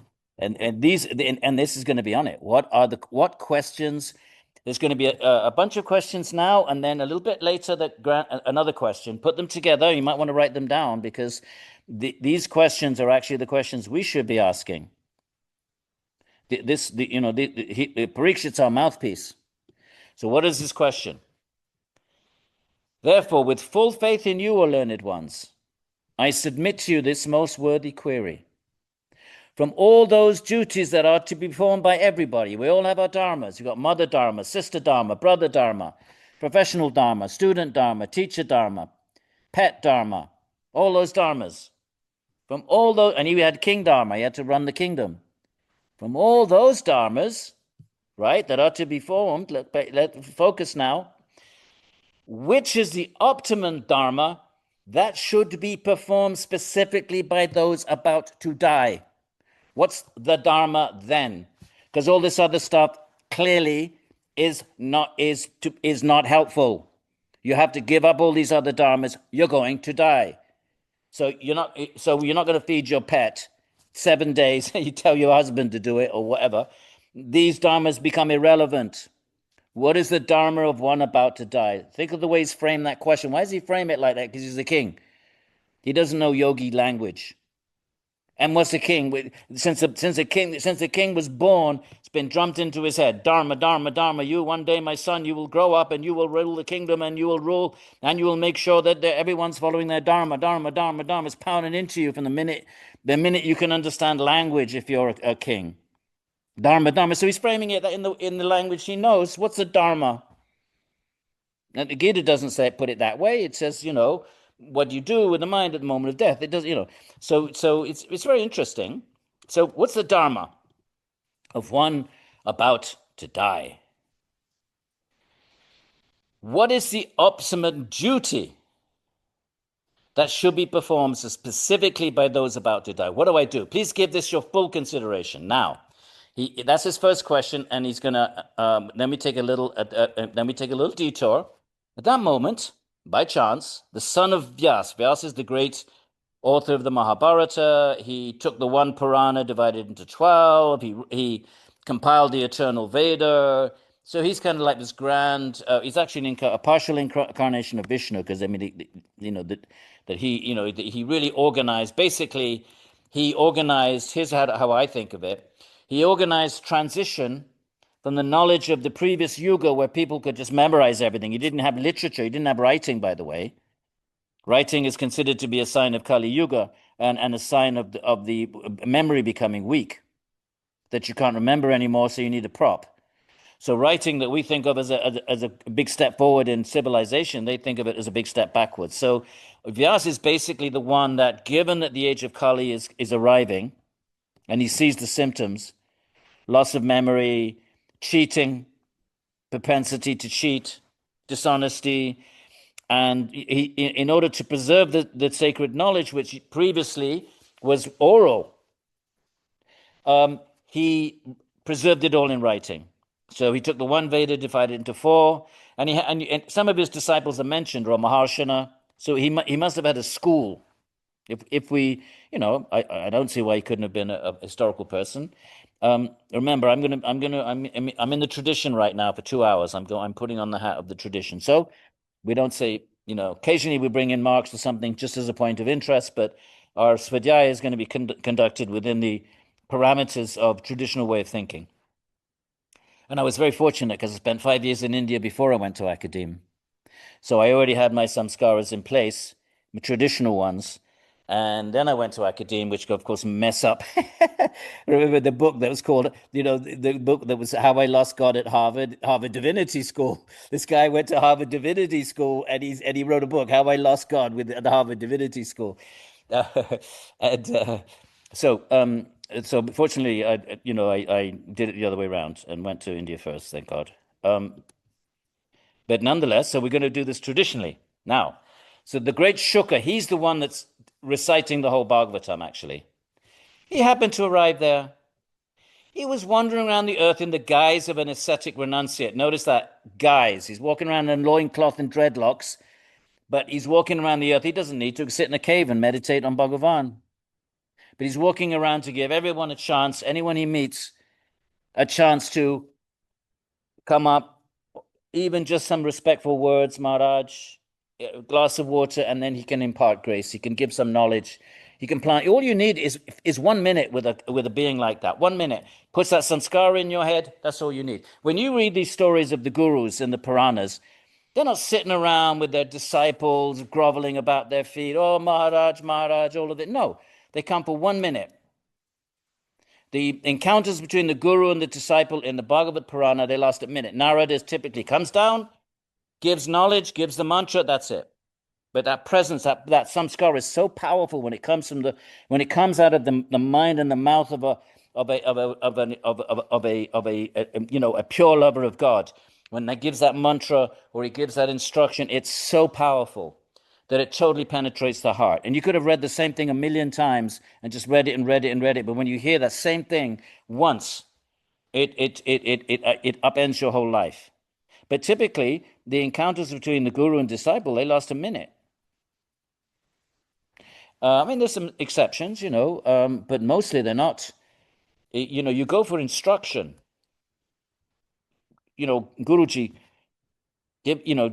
just tell me what to do. Even Arjuna in the Krishna says, tell me what to do. Shishastvam ham shadimam, imperative. Shadimam tvam prapanam. Just tell me what to do. I'm at the point now, I'm ready to receive instruction, and then you get it. Bang. But it doesn't have to be like groveling about, oh, Guruji, I've had enough of that already. So he's wandering around in the guise of an ascetic renunciate, completely unattached to anything, as he was satisfied by the realization of his Atman, because he's also got his mind fixed on Bhagavan, surrounded by young boys, because kids somehow or other, the way this is framed, they're a little bit more innocent, they're not socialized, and they recognize great beings perhaps in a less complicated way than those embedded in society that are attached to this, that, and the other. So for some reason, it says this is surrounded by young boys, probably because it's easier for a child who's less socialized, less conditioned, to recognize an extremely unusual being wandering around. His elevated characteristics lay concealed. It's called Brahma Tejas, the power of his Brahman. He was 16 years of age, with handsome and youthful feet, hands, thighs, arms, shoulders, cheeks, and body. He was very handsome. There's a reason for the text to say this. It's a yoga text. It shouldn't be just normally yoga texts don't describe bodies as being beautiful. There's a reason for this, so hang in there. How many times have you read a yoga text? They talk about the dreadlocks. They don't talk about the beauty of the body. That's not a jnana thing to do. If you're not the body, why on earth would you go on about the beauty of the body? It's just flesh. It's just, as my guru would say, tatti. Ye to tatti hai. That's it. You hear that once. You read it for 100 times. You hear it from someone like that. Ye to tatti hai. This is theses. Bang. It just is. It gets you right in the heart. It just really completely. That samskara is not like other samskara. So anyway, but there's a reason why. Okay, this is beauty, by the way. Pay attention if you're interested in what is the aesthetics of beauty in Indian literature, because this is very standardized. What beauty? How you define beauty? In Indian tradition, right? So here are some of the symptoms of beauty. Right, wide eyes, stately nose, fine. Symmetrical. Now, symmetry is a sign of beauty in Western traditions as well as Eastern traditions. So if a face is very symmetrical, your ears, like, all of us have got, maybe your mouth goes up like this, or one ear then that isn't considered to be beauty. So look at your face in the mirror and see all the wonky bits of your face. But if everything is perfectly symmetrical, it's a sign of beauty.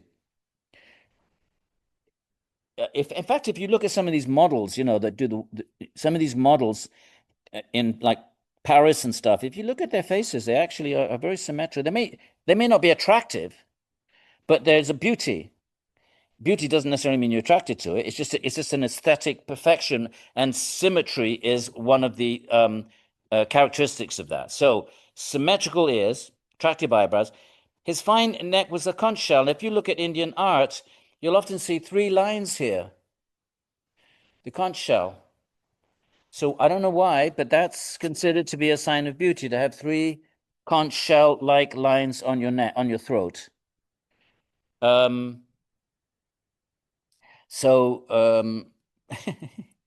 Everybody's looking in the mirror. I saw that. Amira, I saw you looking in the mirror. Hello, hang on, do I have 3 lines? Yeah, you go, get away from me. I saw that right now. So, okay. And his collarbones concealed. He had a broad, attractive chest. His navel was like a whirlpool. His stomach had beautiful lines. He was naked, right? Because if you're absorbed in the Atman, I mean, why do people wear clothes? Either because it's cold, or because you're trapped in a bodily sense of gender and raga that associated with the gender differences. But if you don't identify with gender because you don't identify with your body, why would you wear clothes? You wouldn't wear clothes. Or you might just out of respect for cultural norms. And there are sects of naked Nangababas. There's Jain Nangababas, there's Shaiva Nangababas, so it's still a tradition of nakedness. Right, now. Okay. His arms were long, and this is really weird, because beauty, your arms are supposed to reach your knees. And that's a bit weird. If you stand up and see how far your arms go down, okay? Amira, can you stand up, please? Come on, up you get. Okay, Eleanor, right now, how far do your arms go? How much above your knees? A good 6 inches, right? Mid-thighs, and I have short arms. If you saw someone with arms that go to their knees, it would I don't know if it would look freaky. I would imagine it would look freaky, but that's a sign of beauty. Take it or leave it. Only if you have long legs. If for us it's long legs, but for them it was long arms. I believe Guruji Iyengar had very long arms. One of his disciples told me, so it could be something, whatever. So now, okay. He was naked, his hair was scattered around his face, his arms were long, he was as attractive as the best of the celestials. Dark complexioned and displayed an attractive, youthful appearance. He was captivating to women because of his charming smile. Innocent, no sexual, not projecting any sexual predatory interest. So there's no threat. Can I tell you a story now? Though his luster was covered over, okay, he was covered over. He's living in the forest, probably covered with dirt. And so they wrote, but everybody recognized his excellence. But I just want to tell you a story, but it's not here in the Bhagavatam. I think you've heard it before, because I've said it before. But why is his beauty described? And I'll give you a story from another source. Before he reaches the assembly, he's walking.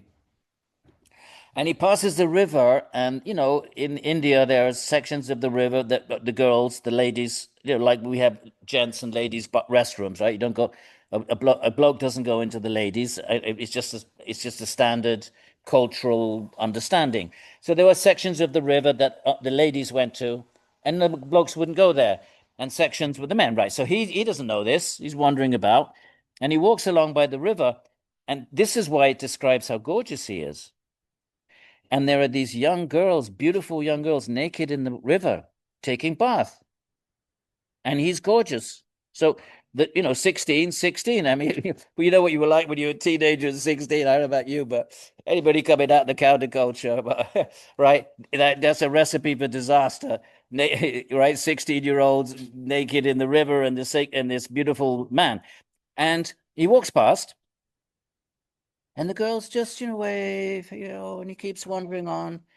And then Vyas, his father, comes running along after him because his son has left home. And he's supposed to be the great Vyas. He's still attached to his son. It's beautiful. And he goes, Shuka, Shuka, Shuka. And it says, only the leaves echoed the name back. Anyway, he runs along. He sees this. And he gets to the river and all the girls scuttle out, grab their clothes, cover themselves up. And he looks at them, he says, what do you do that for? I'm Vyas. I'm the great yogi. And he's old. I could be your grandfather. Why did you, when my son, gorgeous, beautiful, that's why they described him that way, because they want to make this point. Why did you waved at him and me, and I'm an ugly old man? And they said, because you saw us as females. So we reacted as females. Your son did not see us as gendered beings. He saw us at Atman. We had no reason to respond in a gendered way. What a beautiful story, isn't it? So then along he comes, and now he's after that story, and he gets to the assemblage.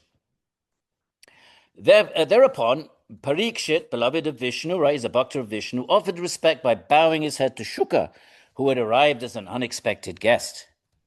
At this, all the simple folk, women and children who were following departed, right? They were, he was a pure being, and anybody want to walk with him?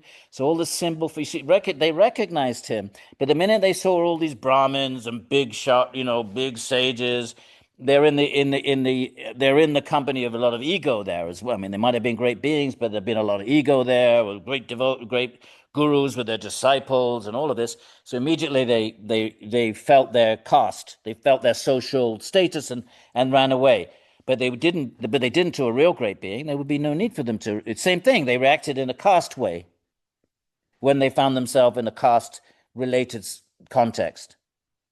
Same as the girls reacted in a gendered way when there was need to respond to a gendered perception of them from the old man Vyas. So they all scuttled away because now,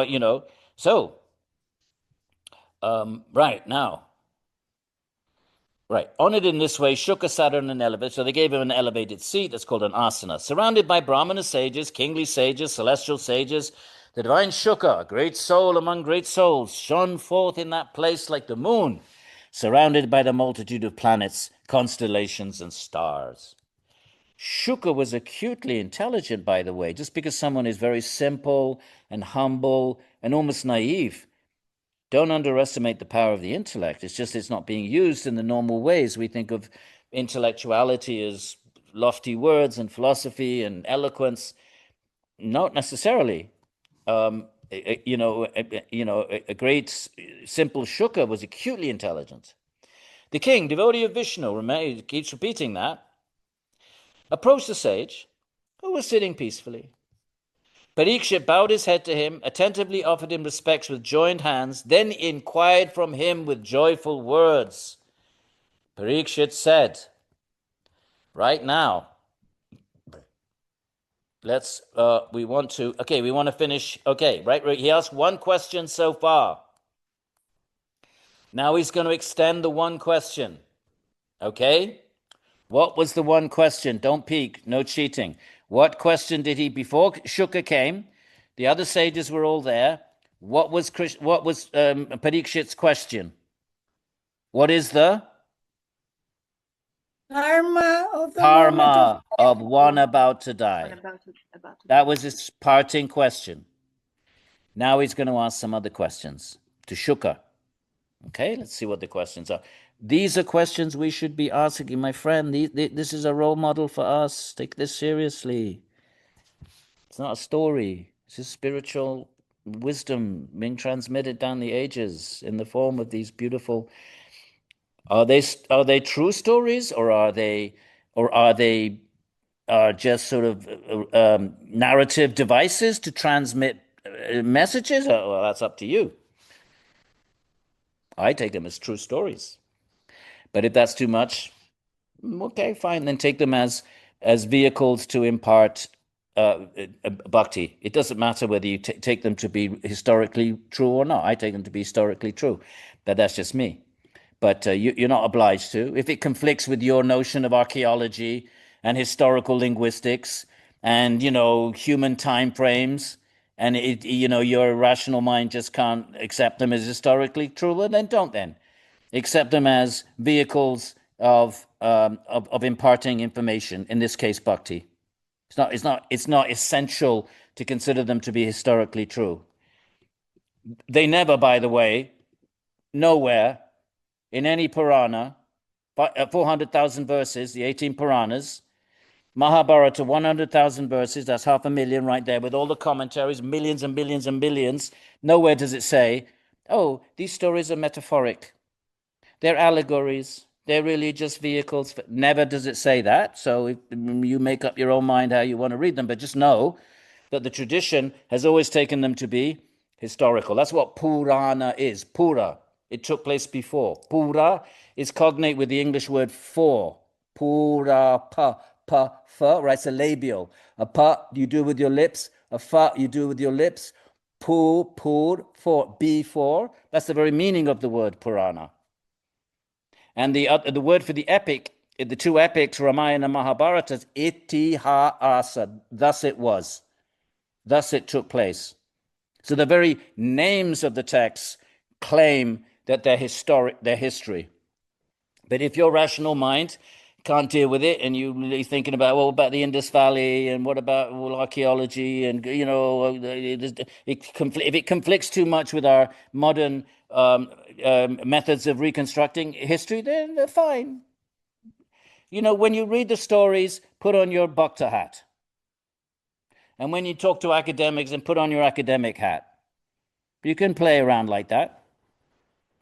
If you're an academic bhakta, you have to. Otherwise, they laugh at you. You say, "Oh yes, when Rama, 2 million years ago, when the Ramayana." you think you get an invitation to an academic conference? I don't think so, my friends. Okay, now, so what are these questions? Right. Okay, he was acutely intelligent. Now what? Okay, he approaches Shuka. Parīkṣit said, "Aho, there's your land ahoy. Aho, by your lordship arriving here. First of all, you have to say some nice things. You have to honor the great beings. So you do, you honor sincerely, not formulaically, but sincerely. You honor the great beings. Now, by your lordship arriving here unexpectedly out of kindness, we who are mere kshatriyas, right, what members of the warrior caste, have today become worthy of being served by saints. In other words, just by being near you, we've now become elevated because you're going to speak to me. So I'm now worthy of receiving your words, but my worthiness is coming from you, not from me. O Brahmana, we have been transformed into pilgrimage places by your presence. We now have become pure pilgrimage places, but because you're in our vicinity, not because of us. By simply remembering such persons as yourself, our houses become purified, because after all, purity is in the mind. And if you put the great being in your mind becomes pure. Wherever there is God or the great being, there is purity, definitionally. It's a definition. So what then to speak about seeing and touching you, washing your feet, offering you a seat, and so forth. What great fortune I'm having today. From being in your presence, O great yogi, even the greatest of sins are immediately destroyed, just by the power of the purity of these great beings. They burn our karma, just right there. Most of these traditions take a view that when you take Diksha into a traditional lineage, the moment of Diksha, all your karma is destroyed. You only have to burn up whatever has been activated in this life. Now, take it or leave it. That's what the traditions say, and that's my job to tell you that. Right, now. So, Bhagavan Krishna, verse 35, who is dear to the sons of Pandu. Right? Remember the Mahabharata war, Pandavas against the Kurus, 5 Pandavas, and Krishna is the uncle of the Pandavas, because his sister is sister is Kunti, who is the mother of the Pandavas. Is it his sister? Yeah, it's his sister, so he's the uncle. Correct me if I'm wrong, somebody. And so he goes, and he says, it must be the grace of Krishna. Look, Bhagavan Krishna was dear. How is it that I'm meeting you, Shuka? What qualification do I have that I can meet a sage, a great saint like you. It's not like we all get the chance to meet a great being. So he's thinking, well, how the hell did I earn it? And then he goes, Bhagavan Krishna, who is dear to the sons of Pandu, is surely pleased with me. And why is he pleased with thee? Not because I'm worthy, so as to please his paternal aunt's sons. He's pleased with me because I'm the son of Arjuna, and he wants to please Arjuna. I'm unworthy, but because he wants to please his cousin Arjuna, and I'm the son of Arjuna, the grandson of Arjuna, then even though I'm unworthy, he's doing this as an act of grace for his cousin, for Arjuna. That's the thinking of a bhakta. You never think you're qualified. You never think you're worthy. And you never go around bragging about your devotion. You keep it to yourself in your heart. But otherwise it becomes a display. Don't talk about your devotion other than to your real confidants that you can share with. You don't go around saying, oh, my heart is stolen by Krishna. Shut up. It's a personal thing. Because otherwise you slide into a place of asmita, ego. And presenting yourself in a certain way. Look, I'm a great bhakta. Oh, I'm always, Beware. The pitfalls are everywhere of asmita. So, moving on. Now we get to the question. So the only reason I met you is because Krishna wants to please my grandfather, Arjuna.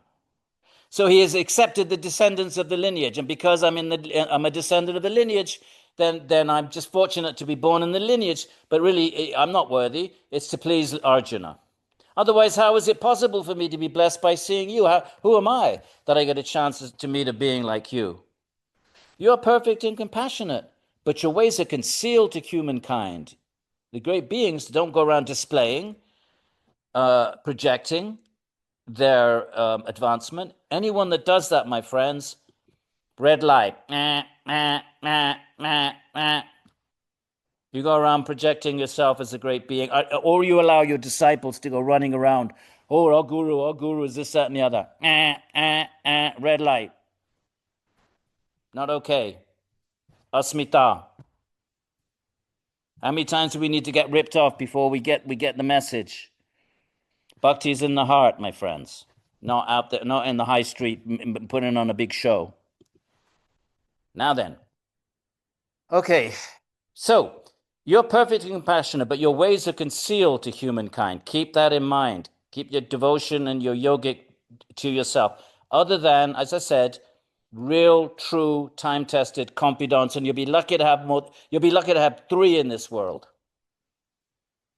And for myself, 45 years on this path, I'll be I could let not even on the hands on the fingers of one hand could I think of actual confidants that I really share my struggles, my fall downs, my this, my that, and occasional moments of revelation and bliss that you can share without ego creeping into the exchange. So keep that in mind. Don't, Sangha, okay, fine, you can do kirtan, big room, blah, blah, blah, everybody's chanting. But your heart friends, you'd be lucky to have 3 or 4. Meaning spiritual friends. Right now. Therefore, now the questions. You're compassionate, especially to those who are about to die. Therefore, I ask of you, right, Eleonora, can you count these questions? We've had 1 so far, right? What is the Dharma of one about to die? Let's add them up. I ask of you, the most eminent of gurus among yogis. Number 1, what is the means to perfection? Number 2, what should be done at every moment by a person in this world about to die? That's us, my friends. We never got 7-day warning. What's to be done at every moment? Right. What should be heard? What's that? Number 3. What mantra should be chanted? Look, japyam, right? Sanskritist, japyam, that's a tadit, ya suffix on jap, ya krit suffix. I don't want to keep picking on Alice. Who else is doing Sanskrit here? I can pick on someone else. What have we got up there? Who is a Sanskritist? Eric? No, he's not. Maybe he does it. Do you unload them? Do you get the? All right. We don't have much time. But ya is you put ya onto a verbal root, a Sanskrit verbal root, and it makes it into a noun. So it's called a krit suffix. And so, By the way, it's 1 hour from the last hour, yeah, I and know. it's I'm just going to finish it. 6:08. I just want to finish the list of questions, and that's it. Give me 5 more minutes. I'll stop waffling. Right now, what are the questions? Right. Number 1, what is the means to perfection? Number 2, what should be done at every moment by a person in the world about to die? Number 3, what should be heard? Number 4, what mantras should be chanted? Japyam. Number 5, what actions should be performed by men, O Master? Number 6, what should be remembered? What do you keep in your mind? What samskaras do you cultivate in your mind by will? And what should be worshipped? And also, please tell me what should be avoided. Okay? These are the questions. Indeed, and the last verse for today. Indeed, O Brahmana, it is known that your honor never lingers in the homes of those attached to households for more than even the brief time taken to milk a cow. I told you about this. You go to ask for milk if you're a great being, but you don't really want the milk. You're giving them an opportunity. If they're attached to their households, they give you some milk just because for piety. They want to get some good karma, give him some milk. Chilo jawa, take the lelo maharaj, jaye. Go. Right? That's not that's that. Then that being goes. But someone who is a little deeper will see the opportunity. My God, this great being has come to my house. Come in, Maharaj. Come in, sit down. Tell me something about my soul. Tell me something about Bhagavan.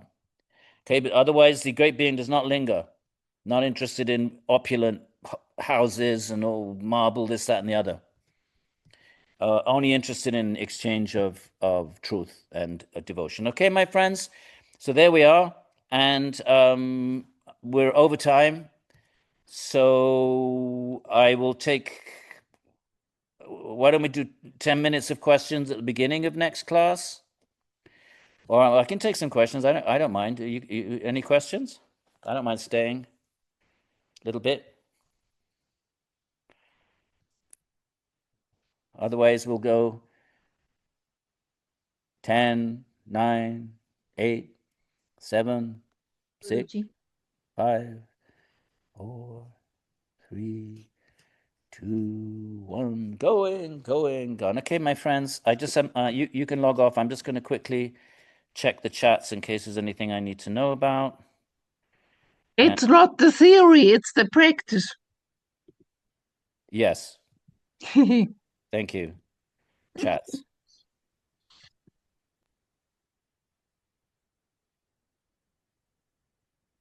Yes, forbidden archaeology. I don't know what you make of that. I have some comments to make. The stories are from the turn of the age. Florence Lentini. Paul. Yep. That's a book, but problem with forbidden archaeology, it's using. Sorry, that was my question. I didn't know whether you were referring to the Kali Yuga age that these stories occurred in, or a previous age that were somehow. The very, very beginning of Kali Yuga. Very beginning. Oh, okay. First 2 decades. But we haven't found architectural evidence. I guess someone who showed the book. Not forbidden. From I mean, I'm unfamiliar with the history of the Hindu religions. Sure. The text says 5,000 BCE, and 5,000 BC, 5,000 years ago. So that would be 2,000 BCE. That would be 3,000 BCE. 3,116 if you want to be precise. And all we have in India is the Indus Valley civilization.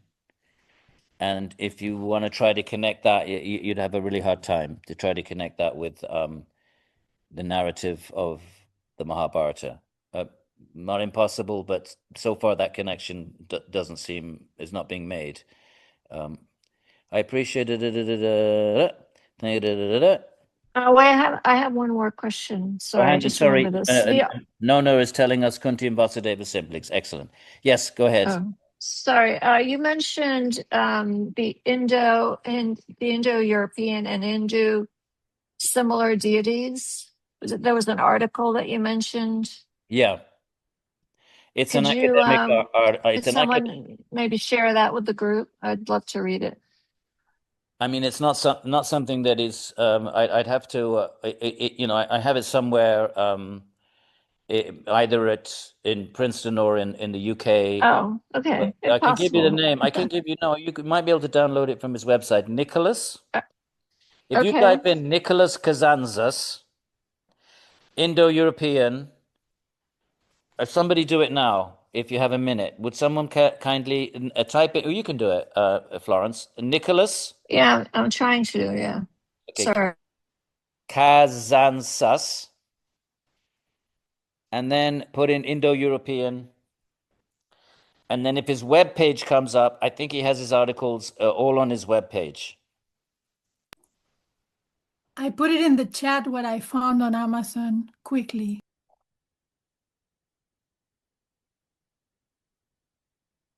Thank you, Eleonora. Any other questions, my friends? I'm just quickly finish up the chat here. Okay, I'm going to close out. If you want to take this link that Eleonora sent, grab it. Have you got it? Or can I close out? I got it. Thank you.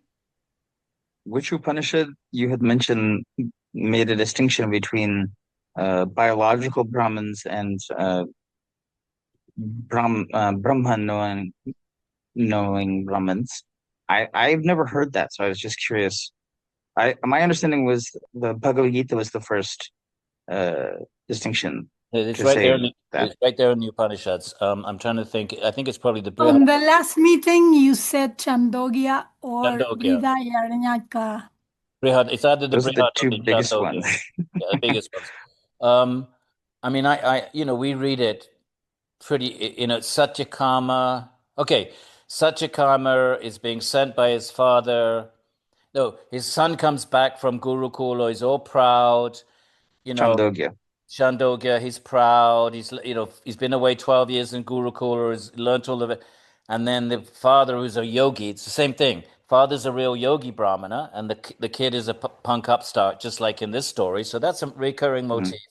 And then the father says, "There is no one in our family, my son, who is a Brahmin by birth." So go into the Satyakama. There's several Satyakama stories. Satyakama appears in several stories, and find the one where he comes back from Gurukula, and let us know next week. Who is that? Who's asking the question? Lakshman. I'll do that.